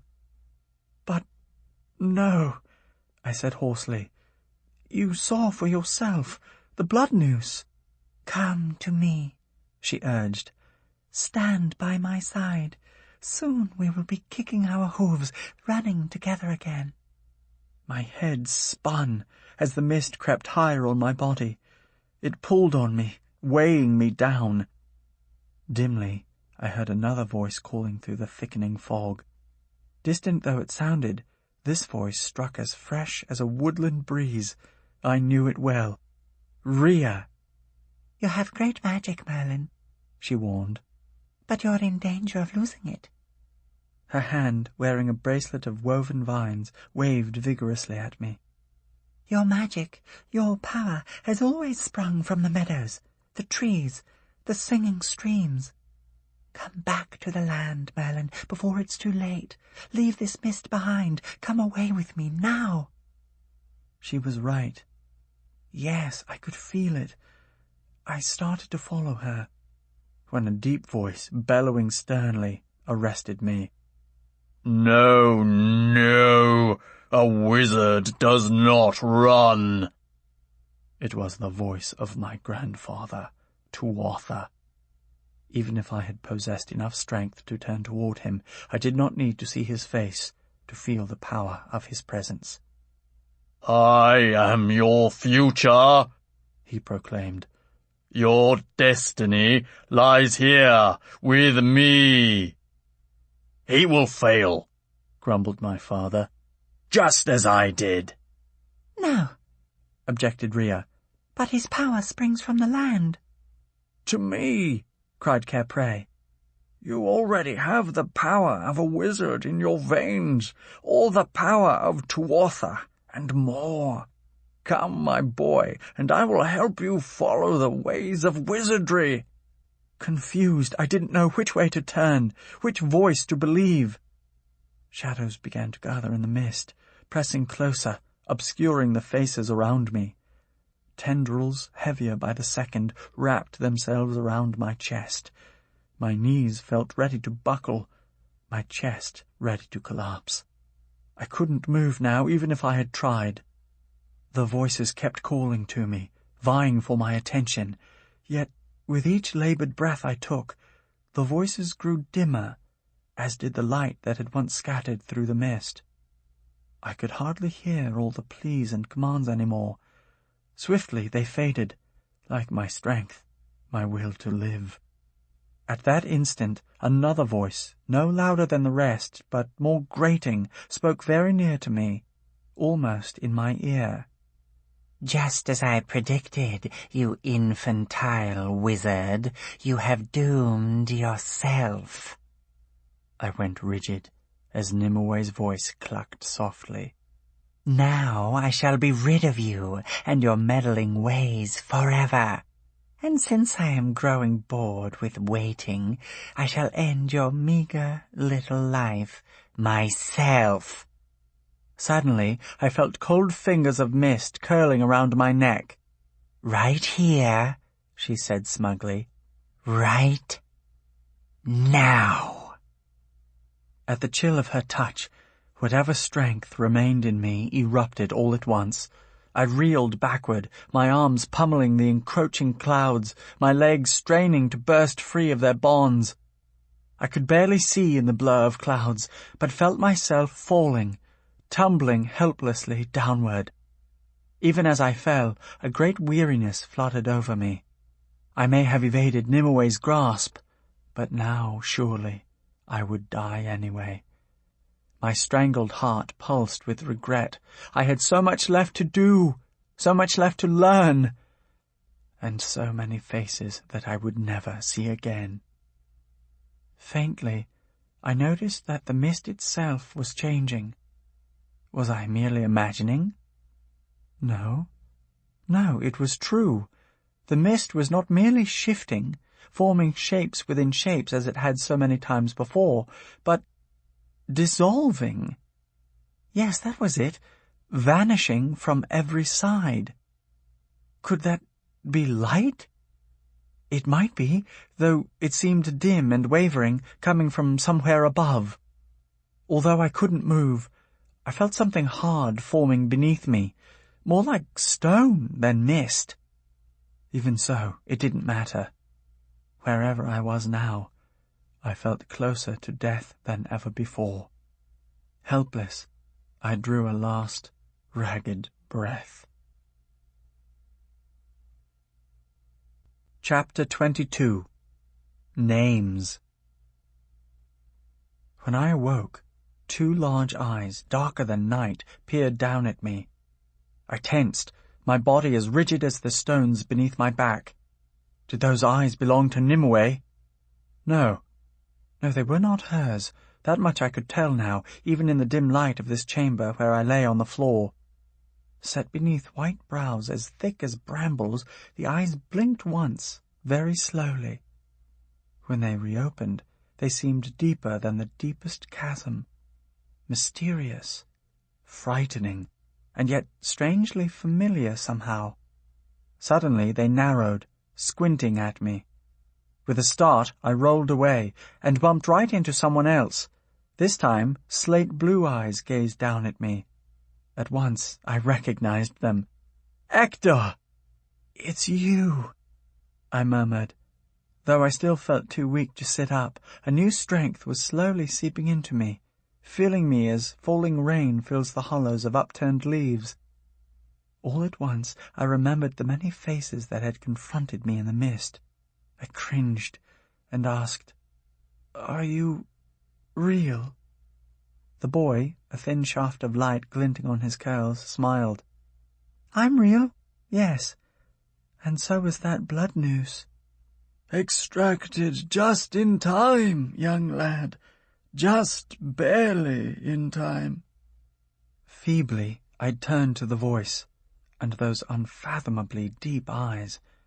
They belonged to an old man, extremely old by the looks of him, who sat cross-legged on the stones. Even in the dim light of the chamber, his flowing hair and beard seemed whiter than white, almost aflame. His beard, knotted and unruly, fell over his thighs and onto the floor like a luminous cloak. "Aye, my lad," he continued, his words crackling like snapping branches.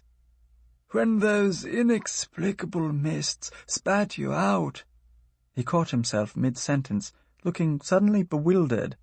"More truly, the mists are indescribable, wouldn't you agree, as well as indefatigable, if, for consistency's sake, we keep with terms using the Latin prefix in, one of Caesar's more lasting contributions.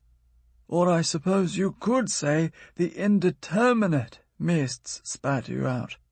Or rather, was it you who spat out the mists? The indigestible mists? No, that's folly. How does one spit mist, anyway? Although a fountain does, I suppose, what? Hector started to speak, but the old man shook his head, setting loose a small yellow butterfly that had perched above his ear. "An English phrase, that. I mean, what? Not Celtic in the least, you understand, with no linguistic logic behind it whatsoever, like so much else about the English. Strictly incomprehensible, and at times incoherent. I picked it up, you see, in my days in the royal courts of Gramarye. What? He drew his prominent brows together. "Now then, what was I saying? And was I saying it now, or then?" His bewildered look deepened. He grasped a fistful of beard hairs, thrust them into his mouth, chewed for a moment, then spat them out. "So tell me now, where were we?" I cocked my head, wondering more and more about this old babbler. "We were saying," answered Hector, "that my friend here almost died." Grimly he observed me. "You were drawing your last breath, young hawk, I'm sure of it. I don't know how he did it, but my master pulled that blood noose clean out of you." His eyes glowed with compassion, then narrowed. "It was thicker than a rope, soaked through with blood." With a shudder, I placed my hand upon my chest. The skin felt tender, as if my rib cage had been roughly chafed. Everything beneath my bones felt tender as well, though my chest seemed whole again, more whole than it had for a long time. Hector glanced proudly at the elder fellow, who was busy pulling some beard hairs out of his mouth. "I told you he was a healer." "You mean," I asked in disbelief, "that he is the one who did it?" The boy nodded. "This fellow is your master?" He watched me with a wry grin. "The same fellow you said had the courage of a newborn hare and the wisdom of a jackass." I cringed. To my relief, the old man, still occupied with his beard, seemed not to have heard Hector's comment. With effort, I propped myself up on my elbows. I could feel my heart beating strongly beneath my ribs. Then, doing my best to look more thankful than surprised, I faced the elder squarely. "You saved my life, and I am grateful." Casually, he scratched his nose. "Think nothing of it, my lad. I've always had some difficulty with people who try to die on my floor. Positively indecorous, you know, even indecent. Nothing personal, mind you, but I'm certain you can understand. Such a beastly mess, what? Still unsure about him, I gave a respectful nod. I understand."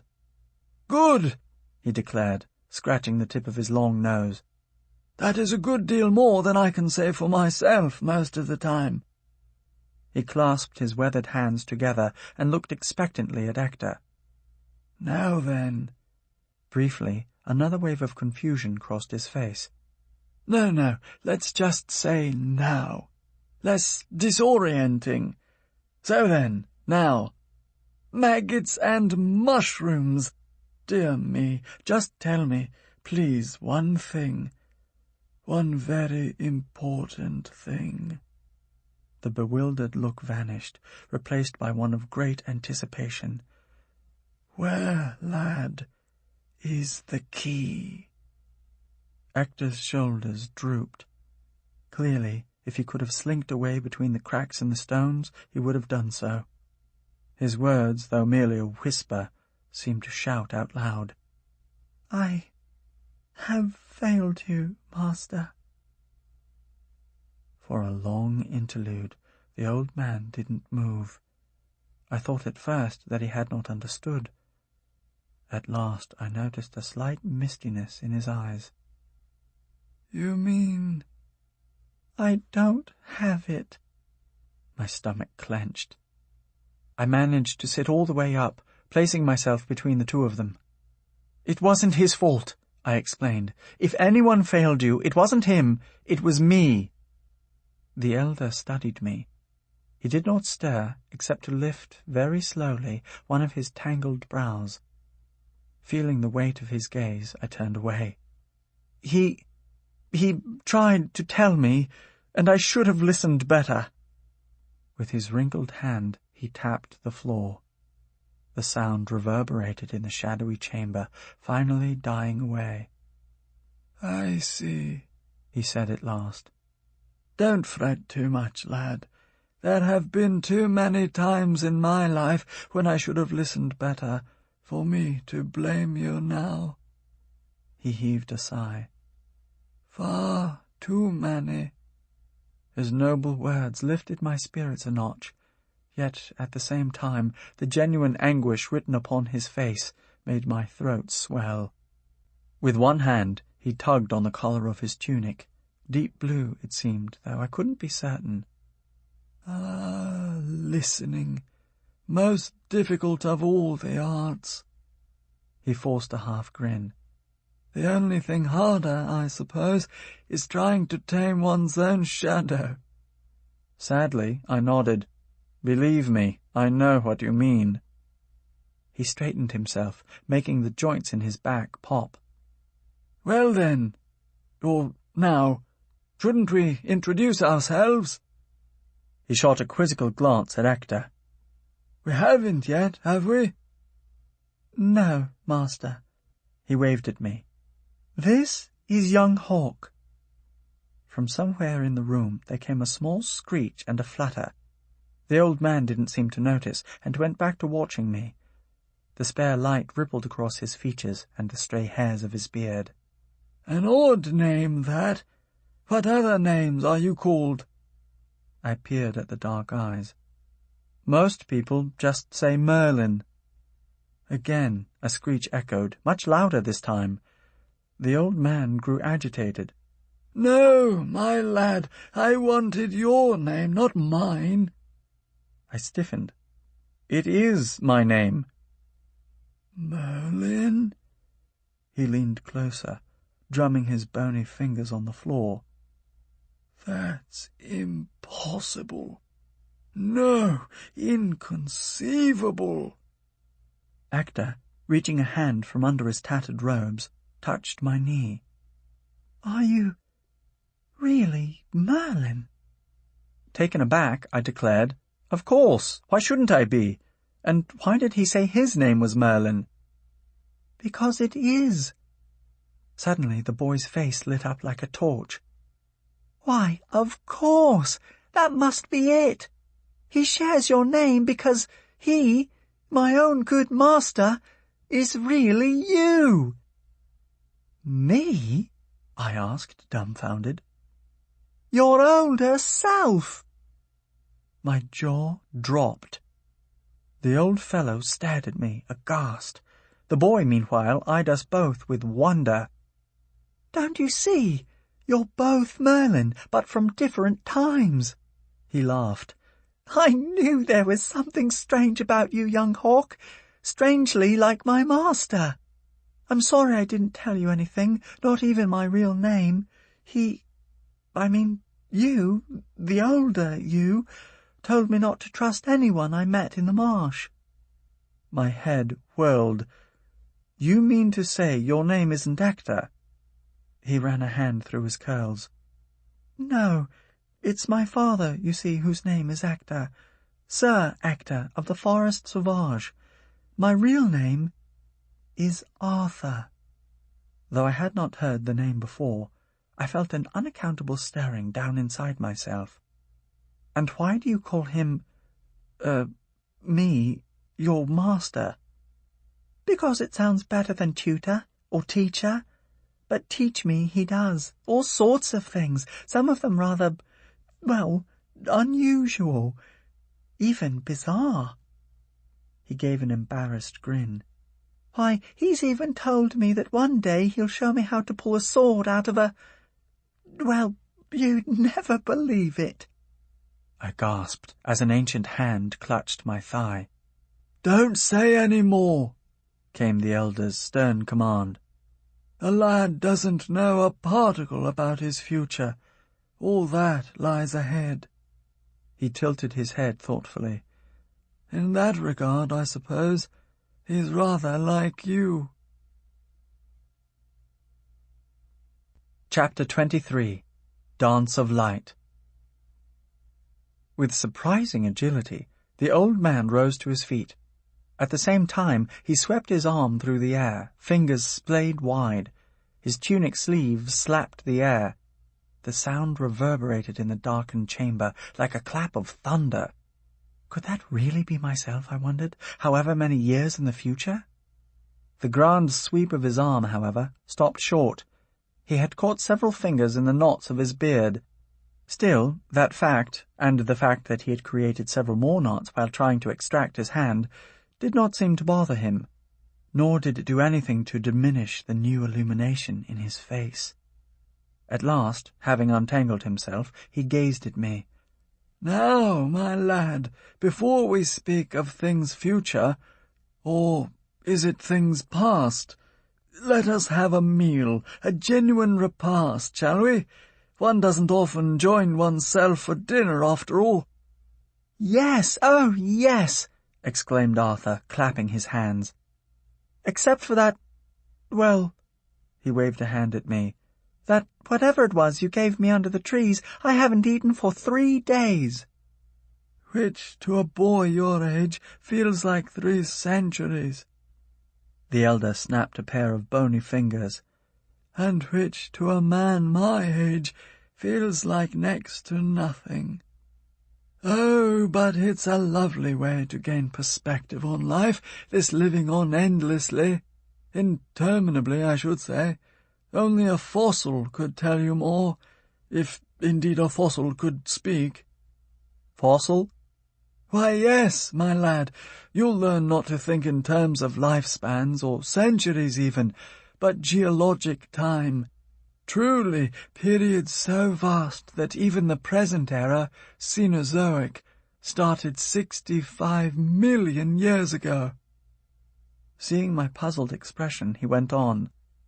Of course, I agree it can be unnerving and confusing at times, especially when you add in the living backward part. I caught my breath. The what? Later, my lad, later. He stroked the forested knob of his chin.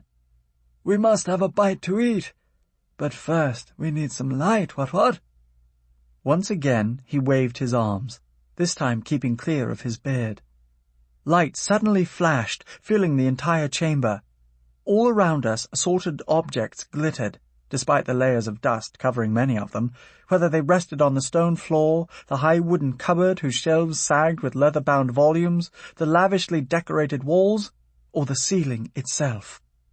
Some of the objects I recognized immediately, such as the strings of drying roots, herbs, and bark shavings, tied in bundles with a sprig of cedar, just as my mother always did to keep her ingredients fresh, that dangled above our heads. Other objects, though, remained utterly obscure. A silver chalice, whose 2 handles seemed to quiver restlessly, a shallow bowl holding 2 twirling red arrows, and a ragged manuscript on the oaken table beside us, whose pages were busily turning themselves. Even the many rows of bottles and pots, which at first glance seemed unremarkable, bubbled with strange and colourful chemicals that I couldn't possibly identify. Suddenly my attention turned from the objects within the chamber to the chamber itself. The walls, the ceiling, the nooks, all glowed with a powerful, pulsing radiance. Awestruck, I clambered to my feet, nearly tripping over my staff that lay on the floor. Slowly, I moved closer to the nearest wall. As I pushed aside a silken drapery, decorated with intertwining blue snakes and silver-green leaves, my heart raced, for I had already guessed what lit the drapery from behind. Crystals. Thousands upon thousands of them. Utterly different from the crystals of the Ballymag's underground home, this was an immensely varied array, in more colours, shapes, and sizes than I had ever seen. Gently, I ran my fingers over the facets. Some, sharply angled, pricked my skin. Others, gently arched, felt as smooth as icicles. Each crystal glowed with colour, sometimes several colours at once, and all of them sparkled and shimmered continuously. The walls themselves danced with light and movement, as luminous as rainbows, as ever-changing as waterfalls. Always crystals had moved me, kindling a light within me as bright as themselves. Yet here radiated crystals beyond even my greatest imaginings. So many of them surrounded me, each one so deep, so rich, worth a lifetime of pondering, and each one blessed with a light, as well as a mystery, of its own. "Well, now," announced the old man, observing me. "How do you like it?" He stood by the nearest wall of the chamber, his flowing hair and beard aglow, no less than the crystals. He leaned on a staff, much like my own, but far more gnarled and scarred. With a start, I realized it was my own staff, covered with dozens of additional runes, emblems, and what appeared to be teeth marks. Underneath all the new markings, however, I could still recognize the 7 symbols of wisdom that I had struggled so hard to gain. "How do you like it?" he repeated with a wave of his hand. "A bit cluttered, perhaps, but not altogether uncomfortable." "It's magnificent." I gave the hint of a grin. One might even say, incomparable. He gave a slight bow, swishing the folds of the dark blue cape sparkling with embroidered stars that overlay his tunic. But far more impressive than the movement of his cape was the movement of the great dark form behind him. His shadow. Majestically, it swept across the opposite wall, rising almost to the very ceiling. Even more striking to me, the shadow seemed perfectly obedient, bowing precisely in time with the man. With the wizard. For that, I now knew, was what he truly was, and what I could one day become. I glanced at my own shadow, so much smaller than his. To my chagrin, it was waving its hand at me in a mocking gesture. My eyes narrowed vengefully, but I could do no more. My day would have to wait. Still, I now had hope that the wait, while it could be very long, might some day be rewarded. "So," declared the wizard, "let the feast begin." As Arthur nodded eagerly, the old man pressed together the palms of his hands and whispered some secret command. An instant later, a pine-wood table, shaped like a circle of all things, appeared in the middle of the floor. Beside it rested 3 polished stools. Viewing his new furniture with approval, he pressed his palms again. A bouquet of blue, bell-shaped flowers appeared on one side of the table, with a basket of plump golden apples on the other. He repeated the motion, producing a sudden burst of aromas. I smelled roasted chicken, mince pie, buttered river trout, steaming hot loaves, and even my childhood favorite, bread pudding. I smelled them, but couldn't see them, for nothing but the smells had arrived. "Pigs and paddle wheels," my elder self growled in frustration, and pressed his hands together again, this time so forcefully that his shoulders started shaking and his cheeks took on a crimson hue. Seeing no result, he stopped. Then, breathing hard, he snarled, "Sometimes I wonder why I don't just cook things up the traditional way." Arthur, looking famished, glowered. "You can't cook, that's why." Yes, well, you have a point." He shook himself. "I never was much for tradition, anyway." His brows came together. Staring hard at the table, he muttered a few phrases and pressed his palms yet again. This time food erupted on the slab of pine wood. All the delights I had smelled appeared, along with many more. There were tall flasks of water and wine, plus some dark foaming brew that I couldn't imagine swallowing. A wooden platter held several loaves of steaming hot bread, all baked in the Slantos style. Ambrosia bread was the first one I broke apart. Nut cakes and bowls of vegetable soup, honeyed chestnuts and strawberries with cream, mashed beetroot and cheese wrapped in dill, baked turnips and assorted greens, all crowded the table. Immediately, Arthur and I leaped to the stools and fell upon the feast. The old man watched us approvingly for a while, then pulled up his own stool. He reached for the flask of foaming liquid, poured himself a mug, and, to my amazement, drank deeply. As he lowered the mug, his gaze met my own. With a knowing look, he offered me a swallow. "No, thank you," I replied, wiping some gravy off my cheek. "It doesn't look, well, right for me." He took another sip. Foam clung to his whiskers as he tilted the mug. "Ah, are you certain, my lad? I like it ever so much." I shook my head. "No, but the rest of this feast is extraordinary."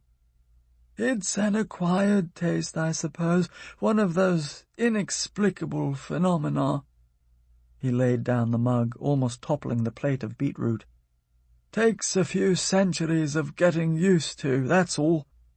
Arthur, chewing on some cheese while holding a chicken leg in one hand and a large carrot in the other, nodded. "It's your best banquet ever, master." He tilted his head imploringly. "Could we, perhaps, have a little of that, what did you call it, cold cream?" The old mage grinned. "Ah, you mean ice cream. Next to helicopters, the most remarkable invention of the 20th century." He tugged on his ear thoughtfully. "Even so, a helicopter is still nothing compared to a hummingbird. Did you know that their little wings can beat the air more than 50 times per second? And that the rufous, well, no bigger than the palm of my hand, can migrate over 7,000 miles every year? No, I answered truthfully, having absolutely no idea what he was talking about. Well then, he declared, what about that ice cream? He winked, and 3 wooden bowls appeared. A soft, tan sort of pudding filled them, topped with sauce, light brown for us and amber yellow for him. Arthur dropped the chicken leg and plunged straight into his bowl, lifting it to his face. Cautiously, I touched mine first with my finger. So cold! It seemed more like snow than food. I drew back my hand, frowning uncertainly. Coffee flavour, said the elder as he downed a spoonful. With honeycomb topping on yours, his grin widened, and a touch of Armenian cognac on mine. Armenian... what did you say? Cognac, my lad. You'll find out in another millennium, and believe me, it's worth the wait. It's even worth the wretched all-day bus ride to that vineyard. I frowned. Bus ride? Before he could reply, Arthur lowered his bowl. The honeycomb sauce smeared his chin, cheeks, and nose. He looked ever so much more serene than the frightened boy who had accosted me in the marsh. "Thumble feathers!" cried the wizard. "How could I forget? We can't dine without music, what?" With a flourish, he pointed at an elegant harp that hung from the wall above a small bed, or nest, perhaps, strewn with downy feathers. Instantly, the harp lifted higher on the wall, revealing its glittering strings. But for the oaken sound-box, inlaid with bands of ash, its heart-shaped frame was made from living vines, twined securely around each other. Slender leaves from the vines, vibrant green, draped over the harp's edges. As the wizard's fingers snapped, the leaves curled downward and began to pluck the strings. A soft, drifting melody, as soothing as a splashing stream, filled the crystal cave. For a moment I watched the plucking leaves, then turned to the elder who sat across the table. "You made that harp yourself, didn't you?" "Aye," he answered wistfully, "but only a power far greater can make the music." Just then a flutter of wings descended on us. A plump white goose landed on the table's edge, not far from the roast chicken. She curled her neck around to face the wizard, her yellow eyes glowering at him. She squawked once, then spoke a single word in her nasal voice. "Disgusting!" Very nearly I dropped my bowl. "She speaks?" The old man raised an eyebrow. "Indubitably." He took another spoonful of ice cream, being careful not to miss the sauce. "Now, Mary, you don't have to eat it yourself." A white wing slapped angrily, splattering some leeks on the floor. "More gods, if you please. There are strangers present." "Morrigan's it is, then. Didn't I give you that name myself? But as some bard or other said, what's in a name? What? Besides, they aren't strangers so much as guests. You already know young Arthur, and this handsome young lad is, in truth, my younger self." The goose swung her head toward me, stretching her neck to its fullest length. She muttered. "Handsome isn't the word I would use." Her eyes squinted at me.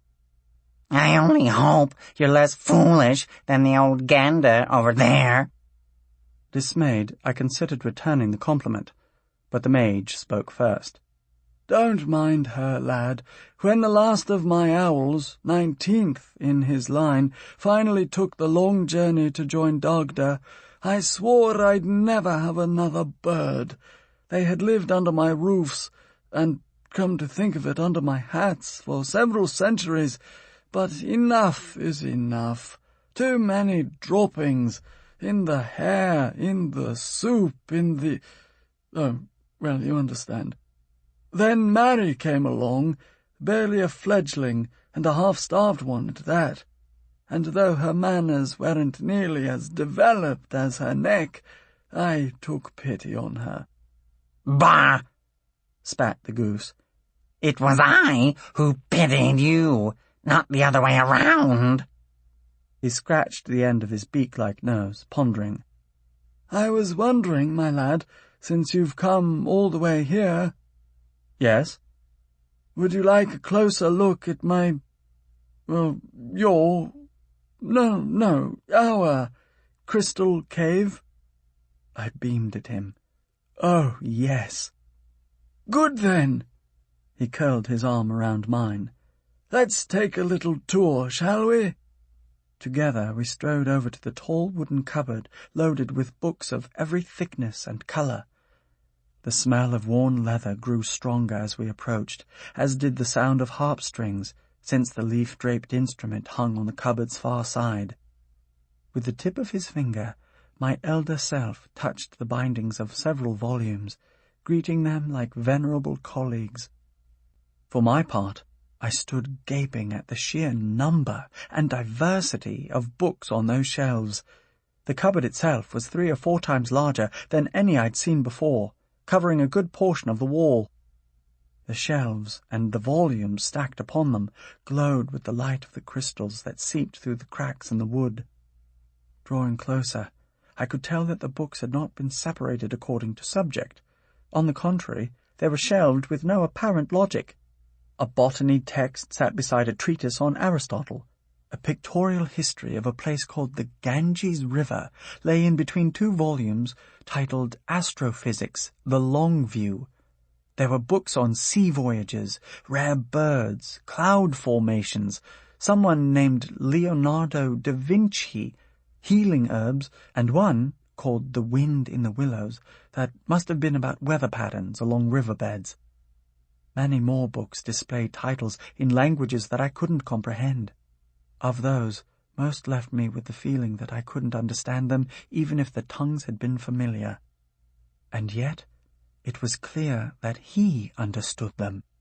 A quiet thrill passed through me as I watched the white-bearded man beside me perusing the shelves. Might I really know so much one day? How, I asked, do you keep track of them all? He turned to me, combing his beard with one hand. Keeping track of what books are here is easy, my lad. It's keeping track of all the books, all the subjects I know nothing about, that's difficult. But you have so many, I pressed, waving at all the volumes. And they're all mixed up, besides. A hint of a grin lifted the corner of his mouth. That is because, my lad, the universe itself is all mixed up. The only divisions in the sphere of knowledge are put there by us, you see, not by the cosmos. Physics, poetry, biology, philosophy, they're all facets of the same crystal. Why, in another millennium, scientists will realize that the very same questions they are asking about subatomic particles also apply to the very origins of galaxies. That will surprise more than a few of them, what? Seeing my bewildered gaze, he bent toward me. Don't worry, lad. It's truly the way of things. The universe will always continue to surprise us, no matter how clever we may think we are. That's its nature, just as the nature of people is to keep trying to comprehend it. I frowned, unsure how to take his words. So, we can't ever really understand the universe? His grin broadened. Not completely. Then what can we do? We can wonder at it. A light, brighter than the walls around us, kindled in his eyes. No matter how old you get, my lad, never lose your sense of wonder. He reached for a thin tube fashioned from some sort of metal that rested on the edge of a nearby shelf. Here, Whenever my awareness of surprise runs low, I try this." I turned the tube over in my hands. "What do I do?" "Why, peer through it, of course." He tapped one end. "This side faces you." Hesitantly, I trained my second sight down the tube. Suddenly, I jumped back, knocking into the cupboard and dropping the instrument on the stone floor. A giant goose! I saw— "Mary, that's all." The goose, glaring at me from the banquet table where Arthur continued to eat, hissed loudly. The wizard bent, bones creaking, to retrieve the tube. "It's called a telescope. Brings far things much closer." His expression clouded slightly. "Except for those things you might wish most to bring."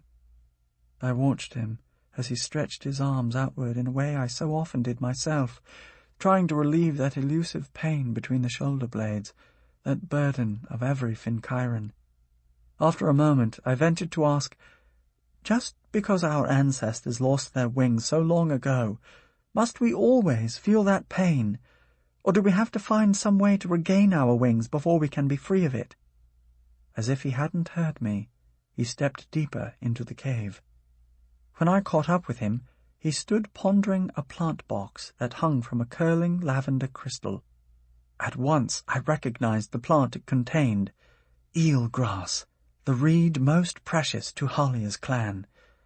Observing the dark green shoots, I could almost feel their rough texture on my tongue, and I could almost hear Halia's brother Eramon when he had explained to me for the first time the dear people's many uses for those reeds. They served as thread for baskets and curtains, as kindling soaked in hazelnut oil for winter fires, and as a symbol of the clan's connection to the web of worlds, a newborn's first blanket and a departed friend's funeral shawl. My mouth went dry as I remembered watching Halia wrap such a shawl of vibrant green around Eramon's own lifeless form. All of a sudden, I noticed a small, thin shape lying amidst the reeds. It was a lock of hair. Even in the lavender glow of the crystal, its auburn hues shone clearly. "That's," I said, my throat constricted, "that's from Halia." "Yes," replied the elder, his voice wistful. I turned to him, searching his face. "What happens to her?" He gave no reply. "Please," I beseeched, "you don't have to tell me about the lost wings, or about whether I ever get to see again through my own eyes, or anything else I might ask you. But do tell me this. Does something terrible happen to her?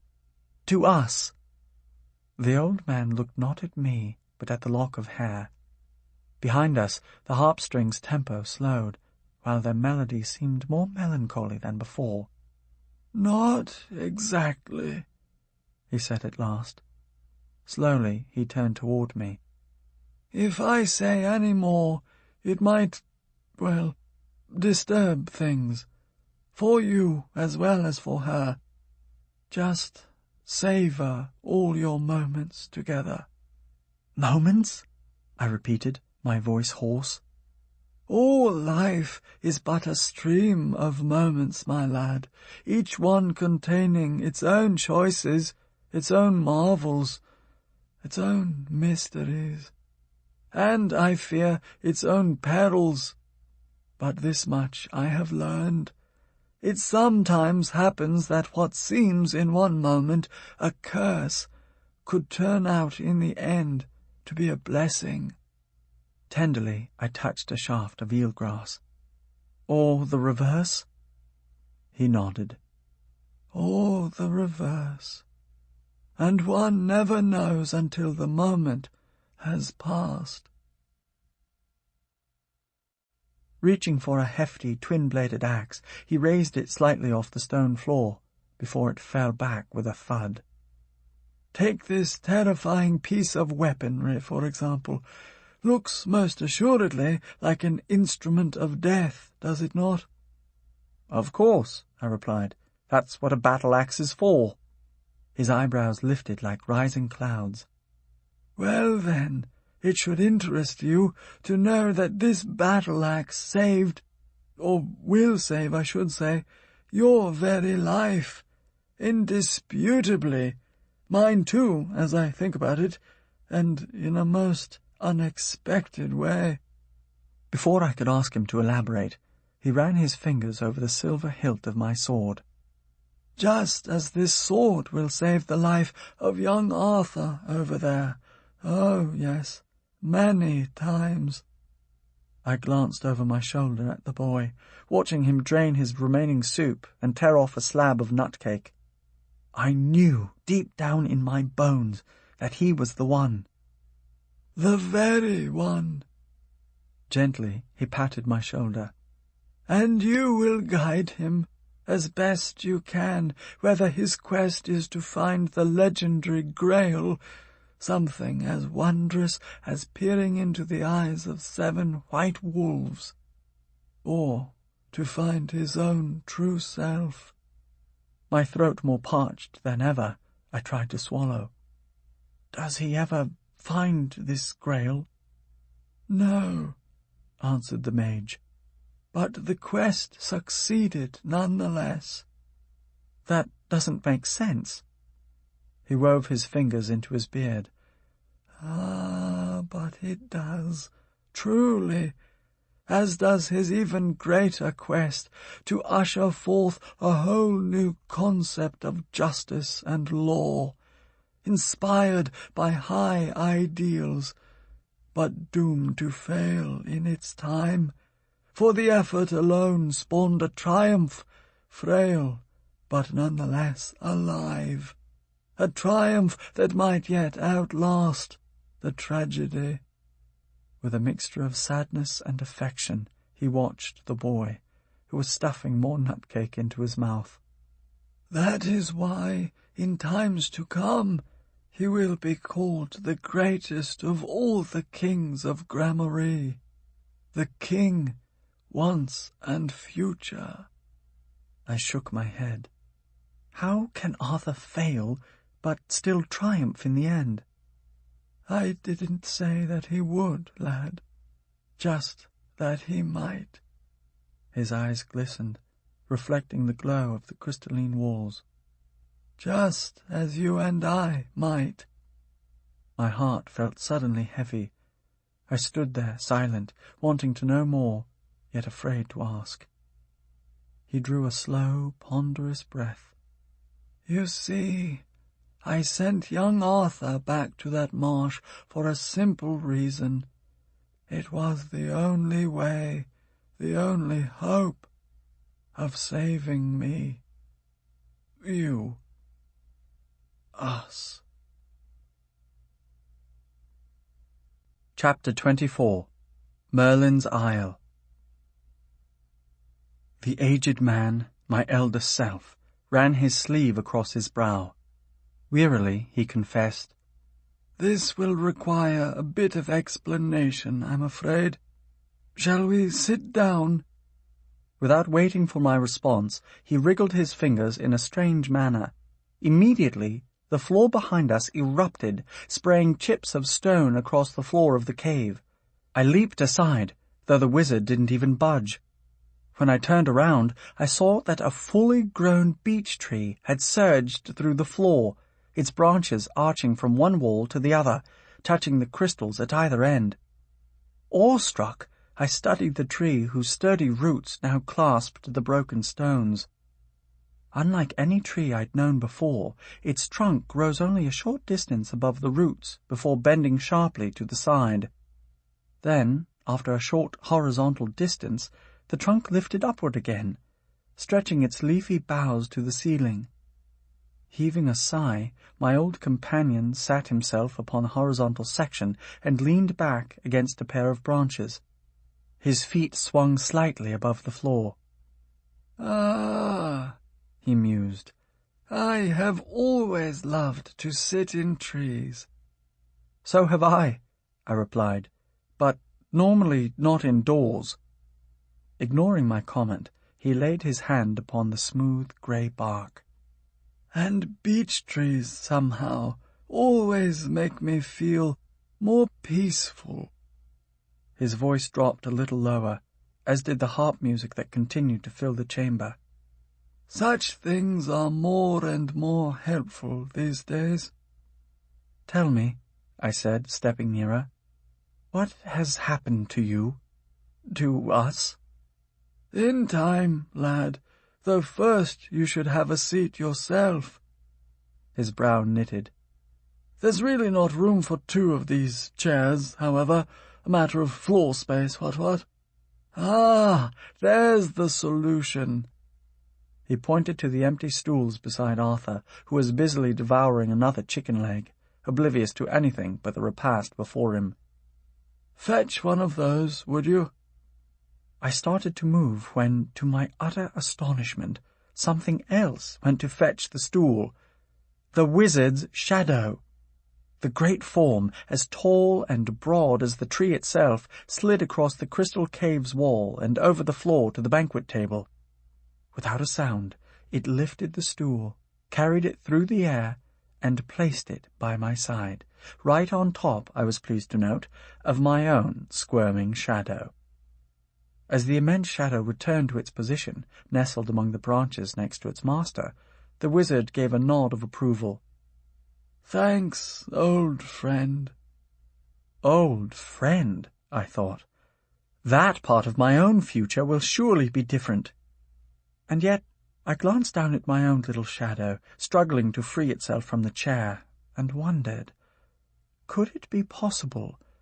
Though I felt certain that the answer was no, I grasped the stool and slid it to one side, just far enough that it no longer pinned the shadow.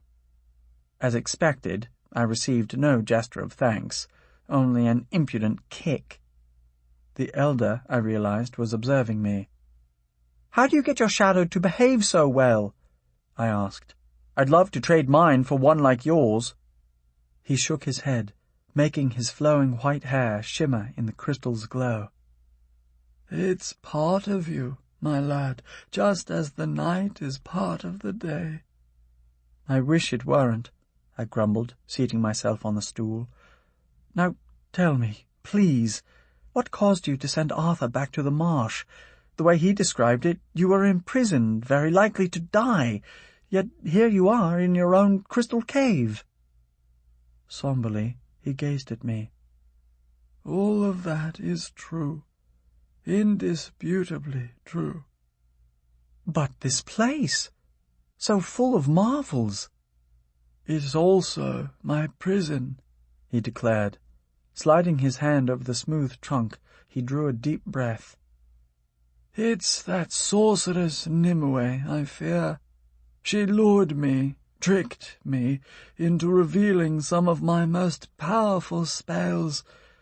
Then, using the very power of this chamber to enhance her own, she turned those spells against me, sealing me into this place forever."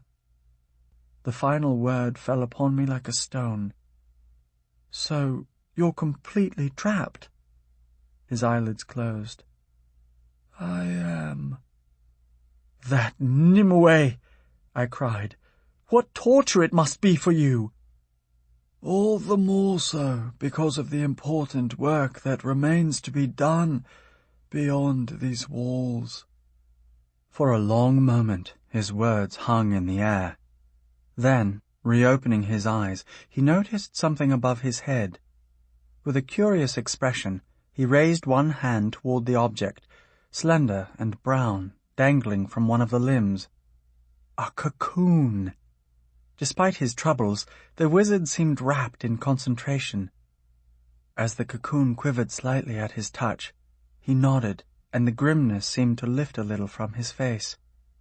He lowered his hand, then turned back to me. "She did forget about one thing, though. One quite important thing. The mirror. I can still use its pathways, the very mists of time, to bring others to me, or send them elsewhere. Even if I can't travel through it myself, it offers me a window, you see, on the world outside." The sober expression returned. "And, for at least a moment, It gave me a chance to escape. A shudder ran through my whole body. The key. Yes, it was the only thing strong enough to break Nimue's spell. He blew some stray beard hairs off his lips. I recalled that it had been hidden in the swamp, so I sent Arthur to find it, to bring it back. When the sorceress learned of that, she realized she had to find it first, so she too entered the mists.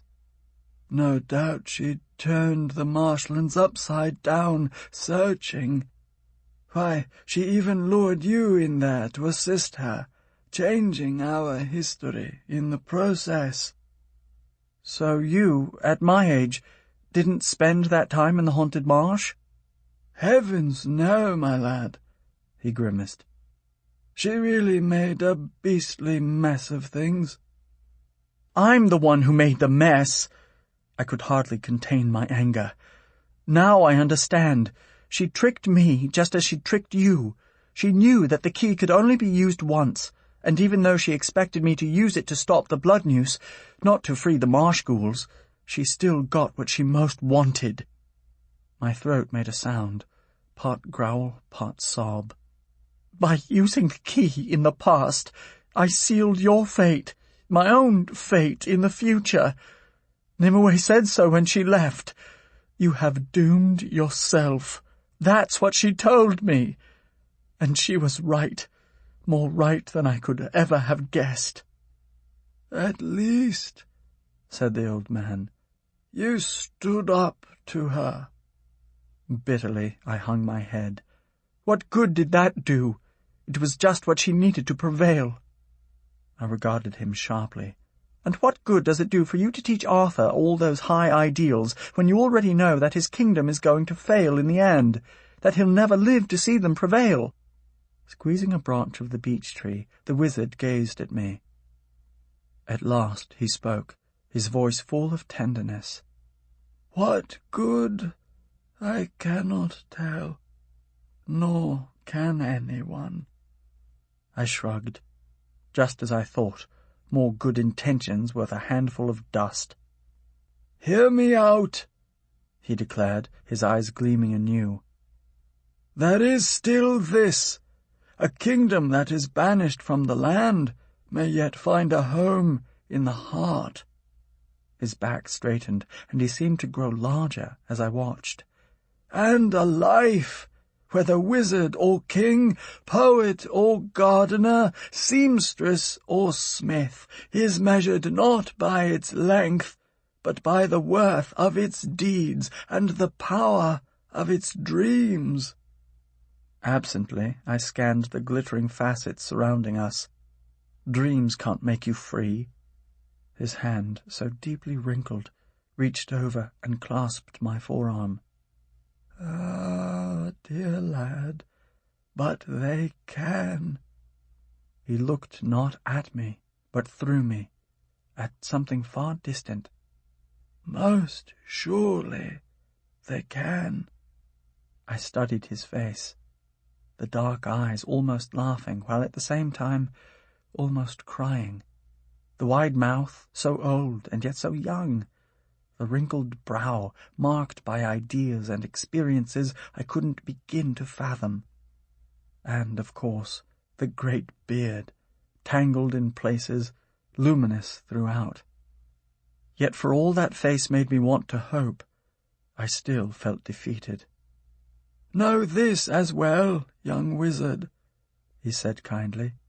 Everything I have taught and will teach my pupil Arthur boils down to this. Find your true self, your true image, and you shall tap into the greater good, the higher power that breathes life into all things.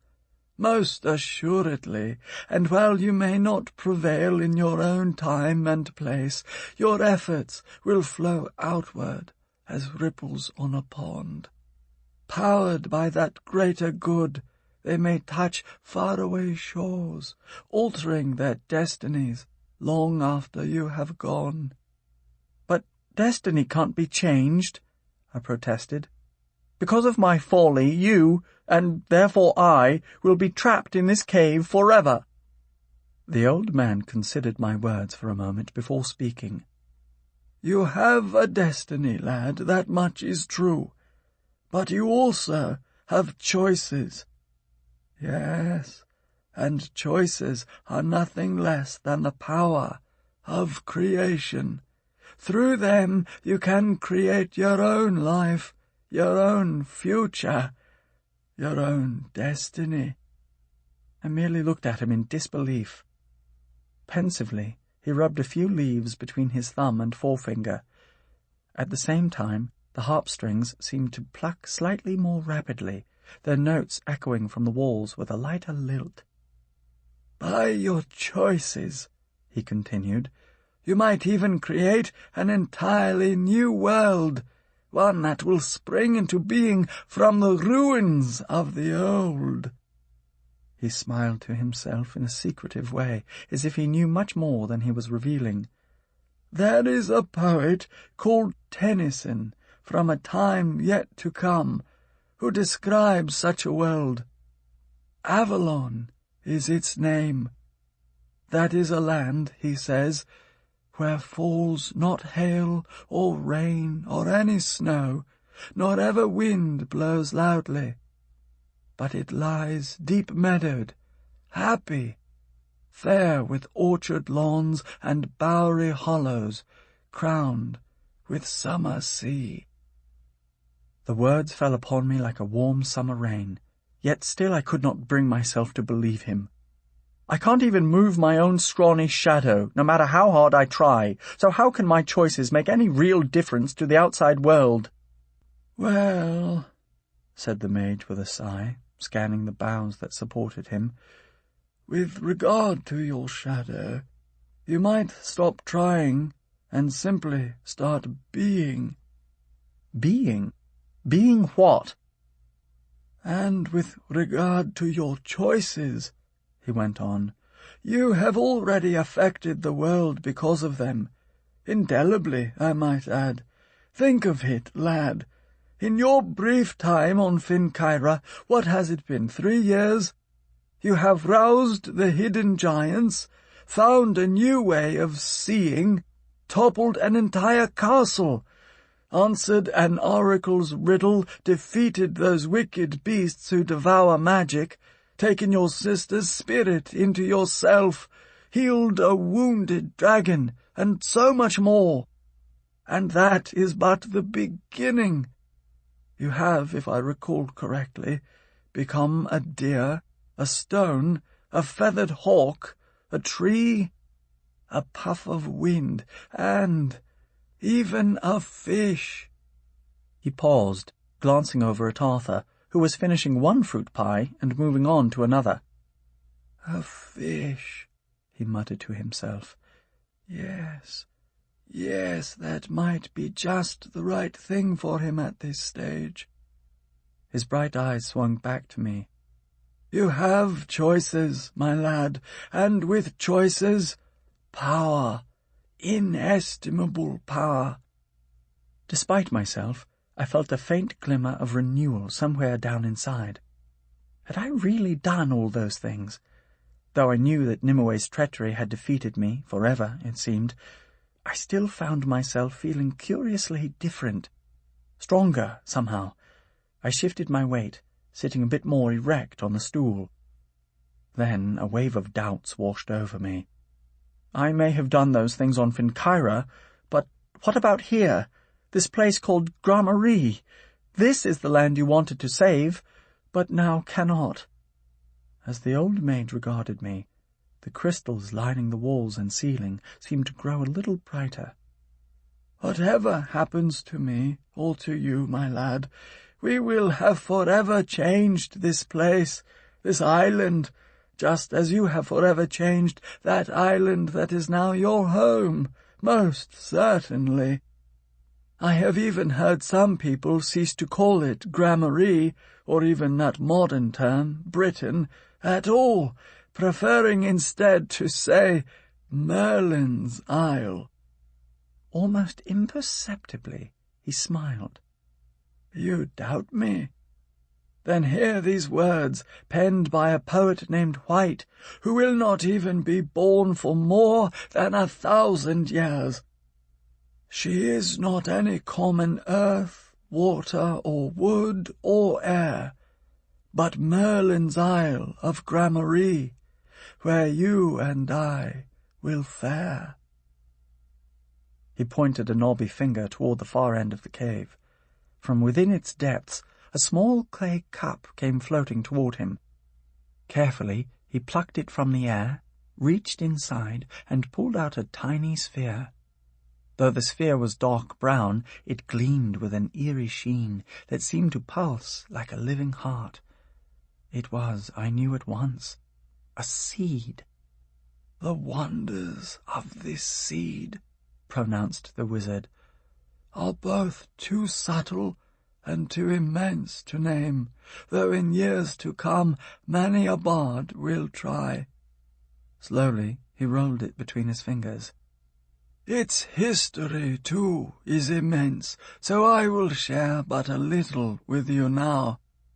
This seed was discovered in ancient Logres, at the bottom of a deep tarn, possibly by Hreged of Shagamar, transported in secret by an unknown druid elder to the Isle of Ineen, where it stayed many years.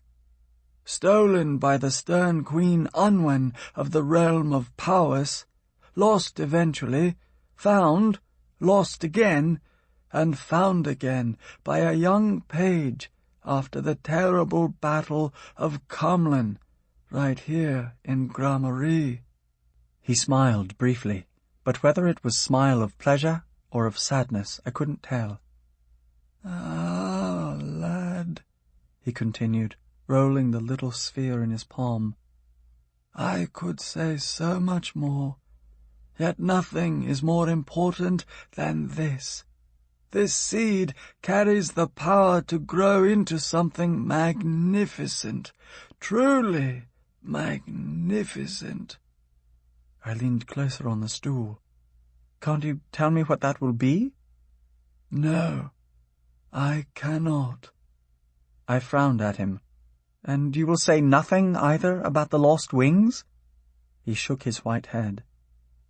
"I will, however, say one thing more about this seed. If you succeed in finding just the right place for the planting, it will one day come to bear fruit more remarkable than you can guess. And yet it will take, even in the finest of soils, many centuries just to begin to sprout." He handed me the seed, pressing my fingers over it. I could feel through my palm a hint of motion, a vague beating against my skin. Gently, I placed it inside my leather pouch. Then, lifting my face, I looked upon my elder self.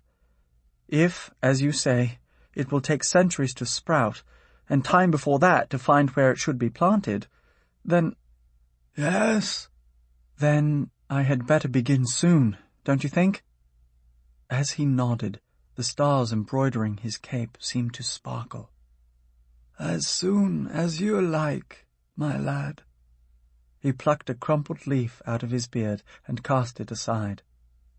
"Remember this about seeds, and also about wizards. They can transform the world, oh, yes, but only to the degree and in the way that the bearer of those seeds is himself transformed." His eyebrows bunched together. "And there is one thing more you should know." He bent his head close to mine, dropping his voice to a mere whisper. "For all her plotting, for all her treachery, Nimue did not count on this turn of events. We have met, you and I, and since we have met, we have been warned." "I don't understand." He moistened his lips. "You have a very long life ahead of you, my lad. not even considering the years you'll add when you learn to live backward. That gives you the one weapon that could yet triumph somehow over Nimue, over any spell, no matter how powerful.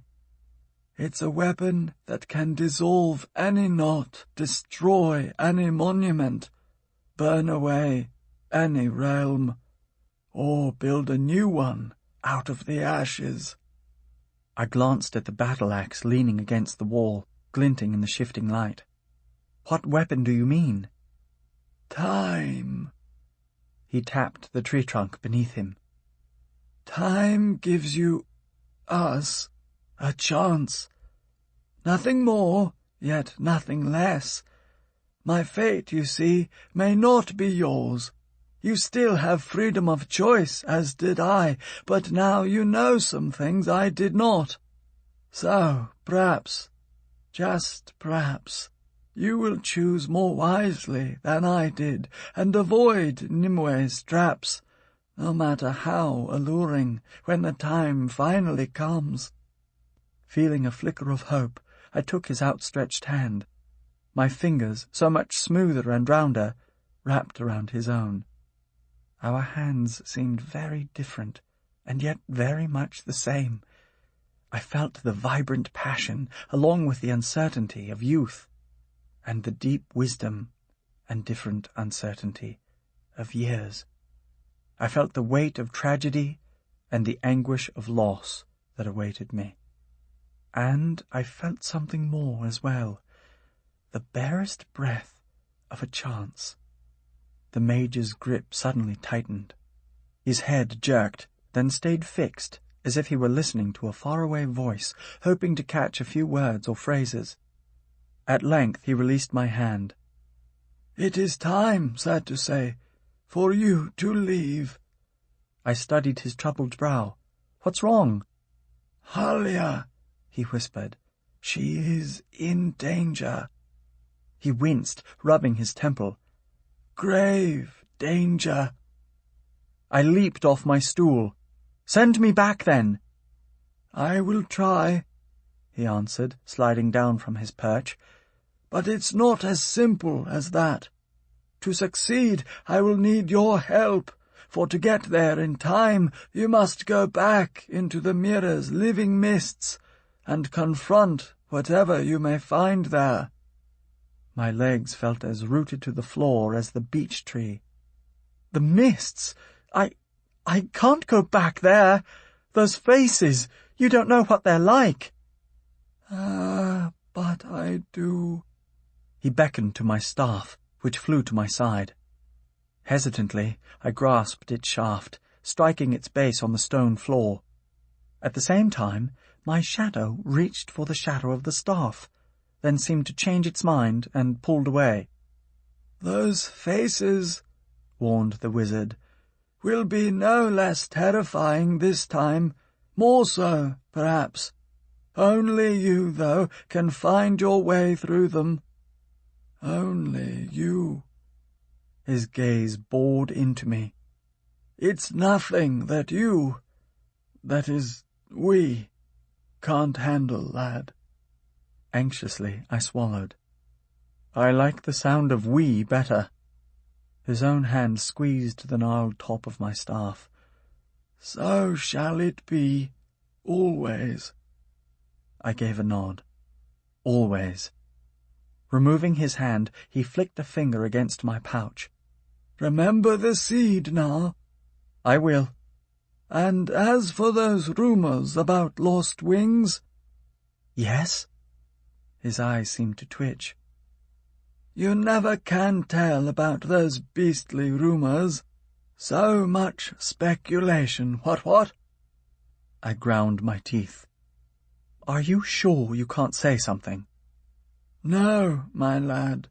For the same reason you didn't tell Arthur about his sword. He'll find out in the proper way soon enough. He released a grunt that might have been a laugh. As will you. Oh, but you can't. Can't what? Leave me wondering. The bushy brows lifted. About what? For a few seconds I glared at him, while he gazed innocently back at me. Then, with a grand flourish, he waved at the banquet table. It completely disappeared, food and all, leaving the goose to fall to the floor with a squawk. Arthur, however, fared better. He merely bit into the air where, an instant before, a juicy plum had been. Stepping over the goose, the boy strode over to us, a satisfied grin on his face. He paused briefly to admire the beech tree, stroking one of its roots before joining us. Seeing me holding my staff, he wiped some plum juice from his chin. "You are leaving?" he asked. "I am," I replied. "I must go to help Halia." He stiffened. "Then I will come with you," he declared resolutely. "No, no," I replied, placing my hand upon his shoulder. "Your work is here." I scrutinized him for a moment. "And your work, I am certain, will bring many moments of greatness." His jaw tightened. "Will I ever meet you again, young hawk?" I shook my head. "Not for a very, very long time." Then, tilting my head toward his master, I added, "From my own perspective, that is.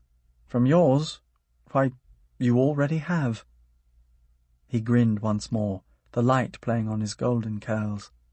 "I suppose that's true." He extended his hand to me.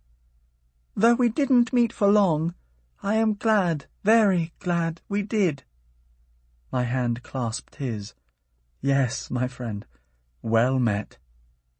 I cocked my head at the old mage, who was watching us closely. "Take care of him now, whether he deserves it or not." Though he seemed perplexed momentarily, the boy bobbed his head. "I will, I promise." All of a sudden, thick mist started swirling about me. Swiftly it blotted out the crystalline walls and ceiling of the cave. I watched the last flickering of the facets, knowing that I would not view them again for the span of several lifetimes. An instant later, the beech tree vanished, followed by Arthur himself.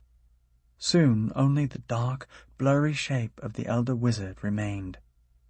He lifted his hand, waving to me across so much mist, so much time. Then, abruptly, he disappeared. Chapter 25. Tunnels. Rigid I stood, like a pillar of stone in the middle of a swelling sea, a sea of mist. Clouds, darkening swiftly, pressed close, so close that for an instant I feared they would smother me.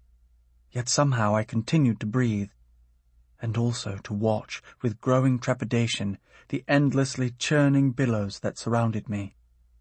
As before, the swirling vapours formed intricate patterns, worlds within worlds, that stretched without limit in every direction. But unlike before, those patterns were utterly unrecognizable, not just as places or settings that I knew, but as any sort of places at all. No valleys, no forests, no villages emerged from the folds of mist. No hints of secret dreams or hidden fears tugged at my memory. No shape or feeling that I could in any way recall sprang forth. Only mist. And one thing more.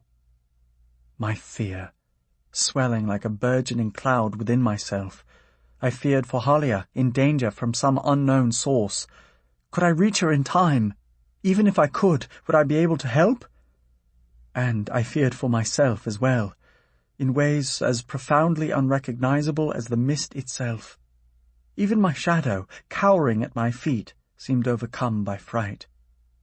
In time, the clouds began to gather in a different kind of pattern. I watched, the drumbeat of terror growing louder in my head, as the vapours before me coalesced into a circle, a hole, tunneling deep into the darkness beyond where I stood. Then, to my left, another hole appeared. Yet another hole opened above my head. 2 more to my right, several more in front of me. Within moments I was surrounded by a honeycomb of tunnels that dropped endlessly away. All at once a movement stirred within one of the tunnels. An edge of light glinted on a shadowy form that emerged slowly into view.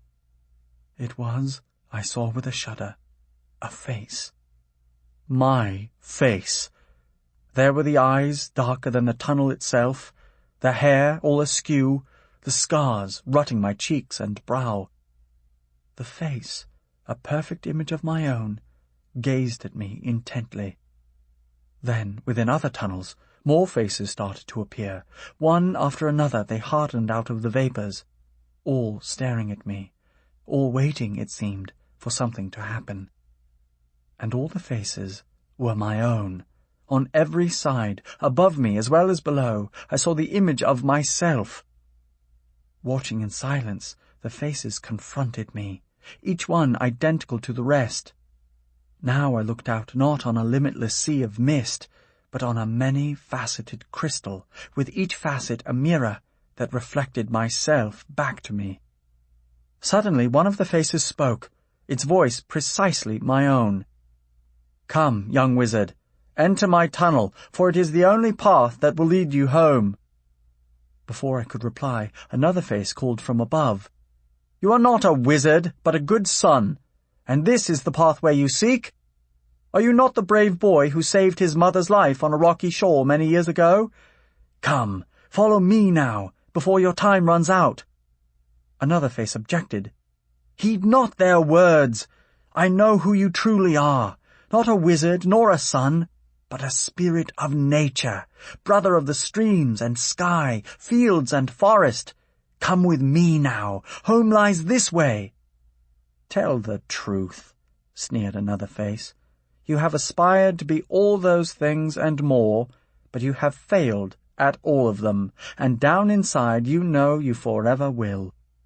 For you are a bungler, whose frailties will always corrupt your best intentions. Tell me now, do I speak the truth?" Regretfully, I nodded. "Then you must follow me," the face demanded. "Only the true path will take you home. Hurry now, while you still have time." "No," objected the face who had spoken first. "You are a wizard, and someday you will be a great one. You know that now. Come this way." "Beneath that," came the counter, "you are still a bungler. Come now, follow the deeper truth. Don't be fooled by your own vanity, your own wishful thinking." Other faces cried out to me, all in my own voice. One appealed to me as a healer, a mender of torn sinews and sliced tissues. Another called to me as an explorer, a lone adventurer who had built a raft of driftwood and found the uncharted route to Finkyra long ago. Still another hailed me as a champion, a rescuer of those in need. The chorus rose, pounding in my ears. I was, to different faces, a sower of seeds, a master of many languages, a passionate young man who longed to spend endless days beside Halia, a trickster who savoured any chance to surprise, and many more things besides. As the voices swelled, so did my confusion, and my certainty that whatever chance I might have to save Halia was rapidly slipping away. If only one of the tunnels could take me back, I must somehow decide which one to follow, and I must decide soon. To my horror, the tunnels themselves started to move, to glide higher or lower in the surrounding vapours, to slip sideways or to dance erratically. Swiftly, the faces' motions accelerated. At the same time they pleaded, cajoled, and commanded more desperately. I could hardly keep track of which face was saying what, let alone choose the right one. Amidst the swelling cacophony, I heard another voice from somewhere deep in my memory, the voice of my elder self. "Only you can find the way," he had said. "Only you." But which way was I to find? Which way? And which me? The faces danced more wildly. Now many of them were only a blur of motion and sound. "You might," urged the voice of the old mage, "simply start being." Being what, though? My mind raced. What had he told me that he hoped above all to impart to young Arthur? "Find your true self," he had said. Yes, and with it your true image. Then you shall tap into the greater good, the higher power that breathes life into all things. My true self, my true image. But which one of all the images swarming around me was true? Perhaps some or all of them were partly true, but which one was the right choice, the right reflection? The tunnels and the faces within them began to recede, pulling back into the curls of mist. Even as the cries grew more shrill, they began to fade slowly away. I could hardly hear some of them now. Others I could still hear, but barely see for the encroaching vapours. Only a few seconds at most remained before all of them vanished. The right reflection. What was a reflection, anyway? An image, a shape, thrust back at my vision? But was I out there, the face in the mirror? Or was that something else, something other than me? The nature of mirrors, after all, was not to show the actual form, the true self. Just as my shadow, shrunken and disobedient, was not the true me, no reflected image could be my true self. And yet my shadow was different, at least in one respect. It was, for better or worse, tied to me, just as my elder self's own shadow was tied to him. Unlike a face in a mirror, which would vanish if the mirror were taken away, my shadow was part of my being, a lifelong companion. Yes, as much as I hated to admit it, my shadow belonged to me, and I to it. In a flash I understood. The mirror I needed to find, the face I needed to see, was not one of the reflections circling around me now, nor was it outside of me at all. Rather, it was somewhere within me, in the deepest marsh, the darkest place of my own being, in a place where daylight never reached, a place where body and shadow merged into one. The faces and their voices suddenly disappeared. A wave of mist toppled over me, enveloping me completely. Down, down, down it bore me, into a vaporous tunnel of its own. Deeper into the folds of mist I fell, powerless to stop my descent. As the air around me darkened, I knew only that my choice had been made, and that wherever I was falling, my shadow was falling with me. Chapter 26. A Test of Loyalties. The darkness thickened, hardening into cold, crushing weight that pressed upon me from all sides.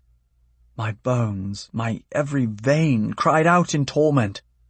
Then, all at once, the pressure released. The light returned, a sudden shattering, and then something smacked beside my head. A split second later, a wooden spear bounced off the stone pillar behind me, its shaft slapping my temple. Disoriented, I stumbled forward, almost falling into a reeking pool. The marsh! I had returned!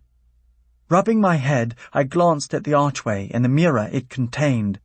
Clouds of mist swirled beneath the shifting surface, just as they had for uncounted ages. "Halia!" I cried. "Where?"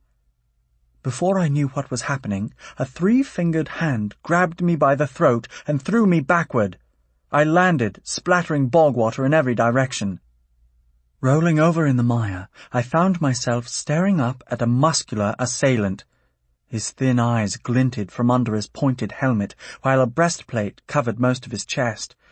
Perspiration ran in streams down the grey-green skin of his arms. A warrior goblin! Where, I wondered, could he have come from? The warrior goblins who had survived the collapse of the shrouded castle now lived in hiding, scattered in the remotest corners of the land. They wouldn't show themselves, unless, I realized with dismay, someone had offered to protect them in exchange for their services. Someone truly wicked. "Here's another," rasped the goblin, kicking me hard in the ribs as he raised his broadsword. Clutching my side, I couldn't draw my own sword. I spun, barely dodging his blade as it plunged into the mud. Before he could lift it again, I seized the base of my staff and swung. The handle smashed into his head, knocking off his helmet. He roared, tumbling into the marsh grass, where he lay motionless. Dazed, I struggled to my feet, pressing my hand against my throbbing ribs.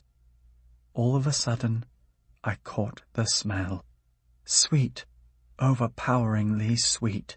It filled my lungs even as it assaulted them. I shuddered as if a terrible vice were closing on me, for I recognized the scent at once, the scent of rose blossoms. Well, well, so you've decided to show yourself at last. Nimue cold, humorless voice struck harder than the goblin's kick. "Where are you?" I called into the swamp vapours encircling the arch. "Where is Halia?" The disembodied voice continued without pause. You gave me such a fright, you infant wizard. I had started to worry that you had tried to follow that foolish servant boy into the mirror. I almost responded, then caught myself. You would have shortened your life immeasurably, and thereby robbed me of the pleasure of doing so myself. She gave a long, low growl. That mirror one day will also feel my wrath. For while I survived my own voyage through its misty corridors in coming here, I can still feel the scars, and I have no desire at all to reopen them until the rest of my powers, which you so callously wrested away from me, are restored. Nay, enhanced. So, I have decided to remain on your lovely little island for a while, to gather my strength, plus a few precious trinkets. Yes, such as your staff. Still peering into the vapours, I squeezed the wooden shaft all the harder. Nimue chortled to herself. All of that, though, is beside the point. The fact is, I do so enjoy solving problems, especially several centuries in advance. So, I think I shall solve you, little wizard, here and now. With that, she materialized out of the air before me. Her white robe, immaculate as ever, billowed about her, while her lightless eyes scrutinized me. Flanking her, with swords drawn, stood 8 or 9 warrior goblins, and at her feet, flopped in the mud, lay a young woman's still form. "Halia!" I cried. "What have you done to her?" Nimue puckered her lips, imitating a kiss. Ever the soft heart. She plucked a small burr off her sleeve. Worry not, she remains alive. For now, at least. I was saving her final throes of agony for you to witness. She nodded to the nearest warrior goblin. Remove her head, I want a ragged, unclean cat. No! The goblin, wheezing in laughter, clasped his sword with both hands. His burly arms flexed. In one sharp motion, he lifted the blade high over his head. Then, with all his might, he brought it down on Halia. In that instant, a new power surged down my arms. I had no idea what it was, nor where it came from, only that it flew through me with the speed of a diving hawk, and that it seemed to flow from every part of me, body and soul, working in unison as they had never done before. Without any time to think, I raised both of my arms, pointing one at the warrior goblin and one at Nimue. A sudden sizzling rent the air. Bolts of blue lightning shot out from my fingers. One struck the warrior goblin in the chest just before his weapon made contact. His breastplate ripped apart. With a burst of blue light, he and his sword flew backward. The other bolt of lightning blasted toward the sorceress, and stopped abruptly at her outstretched hand. For a split second she held it in place. Then she carelessly waved her palm in my direction. The bolt flashed back through the air, straight at me. I ducked as it passed just over my head, slicing the corner off of one of the rough-hewn pillars. The vines rimming the stone withered into ashes. Nimue eyed me, seeming only mildly perturbed. "Is that the best you can do, puny one? Such a pity. You won't be getting the time you need to learn how to do better." Incensed, I rushed toward her, brandishing my staff. She merely puffed a single breath. A massive wall of air crashed into me, hurling me into a thicket of moss-draped brambles. I skidded through the branches, colliding with the trunk of a dead willow at the edge of a pool. Broken limbs rained down on me as I slumped into the bog. Weakly, I raised my head. Nimue waved at a pair of warrior goblins and barked her command. "Dispense with the dear woman however you choose." She strode toward me, smirking. "But leave this one to me." I saw a pair of swords lifting. All at once, Nimue's head and flowing black hair obscured my view. Her smile widened steadily as she approached. Groping, I braced myself against the tree, forcing my wobbly legs to stand. Without warning, my boot slid out from under me, and I splashed again into the pool. "Poor fellow," she cooed, now only a few paces distant. "Allow me to end your discomfort." I managed to kneel in the muck. Thick ooze slid down my neck and arms, but I held my voice firm. "You'll never win! Never!" Her eyes narrowed cruelly. Slowly she raised one arm. Her finger, curved slightly, pointed at my chest. "Ah, my little wizard, you are wrong. Very wrong. I have already won." A cackle bubbled up from her throat. "And isn't it a lovely irony, that I have won by mastering the very spells that you, in your older form, taught me?" Her finger straightened. "Your time has—" Slam!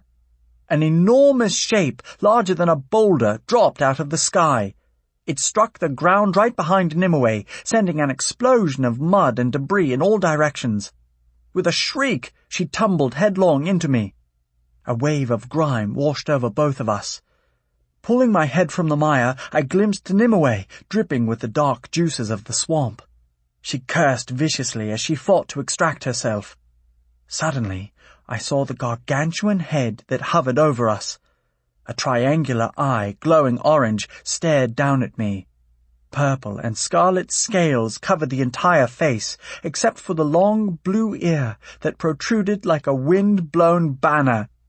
Gwynia! Wrapping my arm around her immense nose, I pressed my face against her own. Then I pointed toward the warrior goblins, many of whom had also been knocked off their feet. "Now get Halia! Over there!" With a thunderous snarl, she whirled about. Her tail snapped like a whip before smashing into the warrior goblin nearest to Halia's motionless form. The goblin sailed straight at the mirror. All at once, its surface flattened, gleaming darkly. Like a bottomless hole in the terrain of time, it swallowed the goblin completely. Even before the sound of shattering died away, the surface contorted again, churning with clouds as before. The dragon's gangly neck, meanwhile, stretched over to Halia. Whimpering, Gwynia nudged her friend's body with the tip of her nose, while her leathery wings fluttered anxiously against her back. But Halia did not move, or make any sound. I stumbled out of the pool. Retrieving my staff, I glanced back at Nimue. She was yanking at clumps of mud and sticks that had stuck to her hair, and pulling out her own hair in the bargain. Seeing me, she shrieked in rage and swung her arm wildly. A blazing ball, searing the air like molten lava, appeared in her hand. With the cry, "Death by fire, you upstart wizard!" she reared back and hurled it at me. The scars on my cheeks stung from the heat as the fireball whizzed toward me. I had only enough time to raise my staff, sending into it whatever power I could muster in the hope that it might shield me. At the moment of impact, jagged fingers of lightning erupted from the staff's head. They collided with the flaming ball, deflecting it into a nearby mound of peat. A roaring wall of fire flew upward, consuming all the reeds, moss, and broken roots on the spot. Gwynia, sensing no movement from Halia, bellowed in anguish. Her tongue, as slender as one of her claws and dark purple in colour, gently lapped the face of her friend. Halia's arm seemed to stir, then fell back. Whether it had lifted on its own accord, I couldn't tell. "Warriors!" shouted Nimue. She strode from the pool, still pulling at her tangled hair. "Kill them all, now, I say!" Roaring angrily, the goblins descended on us. Wielding heavy spears, swords, and axes, several of them charged at Gwynia. 2 more threw themselves at me. It was all I could do to stay out of reach of their deadly blades while trying to edge closer to Halia. On one side, I saw Gwynia's tail lashing the air, trying to protect our fallen companion from the attackers. On the other side, Nimue prepared to throw another blazing fireball at me. Swords slashed just over my head. Spears plunged into the muck by my boots. Now I was backed against the scorched pillar of the archway. For a split second I considered diving into the mist and saving myself, yet I couldn't leave Halia behind. As Nimue's laughter rose above the din, a huge warrior goblin wearing a red armband above his elbow confronted me. He gave a harsh, wheezing grunt and swung both of his battle axes at my head. Instead of ducking, I did the one thing he least expected. I braced my foot against the pillar and sprung at him. My chest rammed into his shoulder, breaking off an armor plate. One of his axes struck the pillar. Sparks flew into the air. His second axe buried itself in another warrior's back.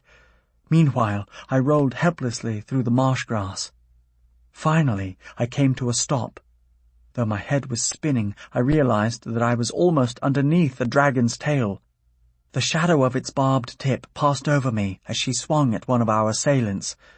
I didn't watch more of her battling, however, for my attention turned to the limp form nearby. I crawled to Halia's side and lifted her head toward my own. "Halia!" Feebly, she opened her eyes. My heart leaped to see those deep pools of brown and the fire within them once again. But the fire burned weakly, faltering. A few seconds later, her eyes closed once again. I poured all the strength I could summon down my arms, through my hands, and into her. Flow, my power! Bring her back to me! I waited for her to stir, to draw even one halting breath. But nothing happened. Desperately, I shook her by the shoulders. Still nothing. She lay there as still as my own frozen heart. Suddenly, she quivered, gasping for air. Her eyes reopened. "Young hawk," she said hoarsely. "You're back." Even as I started to reply, Nimue's voice shook the swamp. "Die, all of you!" Halia, seeing the sorceress take aim with her blazing fireball, clutched my arm. At the same time, I caught sight of a dreadful look on Gwynia's face. A look of fear. Surrounded by warrior goblins, she was no longer able to hold them at bay. They pressed closer by the second. Their weapons hammered against the scales of her back, slashed at her eyes, and probed at her heaving belly. In a few more seconds, she would surely fall. Nimue's arm uncoiled. The fireball, glowing bright, flew out of her hand. Spitting flames, it bore down on us. Closer and closer it came. Having no staff this time to ward off the blow, I tried to shield Halia's body with my own. At that instant, something shot out of the vapors. It sliced through the air, leaving a thin trail of darkness. When it collided with the ball of flames right before our faces, there was a sudden whoomph, and the fireball vanished. Nimue, her mouth agape, glared at the spot. Her warrior goblins, too, sensed something was wrong. Though they still brandished their weapons, they faltered, looking worriedly at one another. 2 of them stepped back, moving away from the dragon. At that moment, dozens of figures emerged from the surrounding swamp, encircling us with their shadowy forms. Marsh ghouls! Most of them could be seen only as vague, shimmering shapes or as flickering eyes that floated in the vapors. Yet they couldn't be missed. Many of them held hefty bows nocked with coal-black arrows that could pierce through the day. The immense goblin with the red armbands growled fiercely. He stepped toward the nearest marsh ghouls, swinging a battle-axe over his head. Instantly, 3 arrows, trailing ribbons of darkness, plunged through his chest. He fell face first into the muck, and did not move again. Quaking with rage, Nimue strode toward the line of marksmen. On silent command, a large number of them shifted, aiming their arrows straight at her. She went rigid, glowering at them. Fighting to contain her wrath, she adjusted her silver-threaded shawl about her shoulders. At last she said in a strained voice, Now, my old friends, you wouldn't think of bringing harm to me, would you?" In answer, the marsh ghouls drew back their bowstrings. Nimue's face, already pale, went whiter still. After a tense moment, she addressed them again, abandoning any pretense of alliance. "You really think I am so easily defeated?" she ranted, clenching both of her fists. "You will pay for this treachery. Ah, yes, with many lifetimes' worth of pain. Just wait until my powers are fully restored to me. Those chains you wore before will seem a delight compared to what torments I shall heap on you."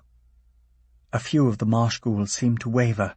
2 or 3 of them lowered their bows, but the rest remained in place, their arrows nocked, facing the sorceress squarely. What no one had noticed, though, was that during her diatribe she had slowly raised her hand, pointing it at the spot where Hollier and I sat on the ground. All of a sudden I noticed a reddish glow appearing at the tip of her outstretched finger. "Beware!" I shouted. "She's going to attack us!" "Too late, you nursling wizard," she spat back without turning from the line of marsh ghouls. "Now, my former allies, we shall test your loyalties, shall we? Hear my terms, for I shall offer them only once. Drop your weapons now, and I shall harm you no further. You have my word on that. My only prize will be the lives of these 2 assassins who have done me so much harm." She paused, allowing her words to register. "Or, in your stubbornness, you can choose to attack me. But if you do, I warn you, I shall have just enough time before your arrows strike to send a blast of fire at your wizard friend and his maiden." Her fingertips seemed to smoulder, sizzling in the air. "Perhaps I will not be so fortunate as to kill them both, but at least one of them, I can promise, will surely die." As Hollier and I sat motionless, a low murmur arose from the assembled marsh ghouls. I cast around in my mind for anything at all I could do. But any attempt to move, let alone attack, would certainly cause Nimue to release her pent-up flames, incinerating Hollier and myself. I could tell that Gwynia, too, had arrived at the same terrible conclusion.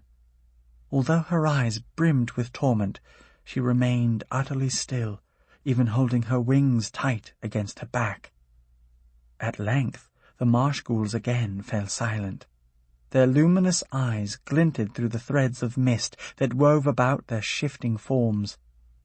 Though I was sure that the sorceress, like myself, had expected that they would choose to retreat and save themselves, they did not budge. Clearly, they had decided to test her resolve, and to try to save my life, and Hollier's in the process.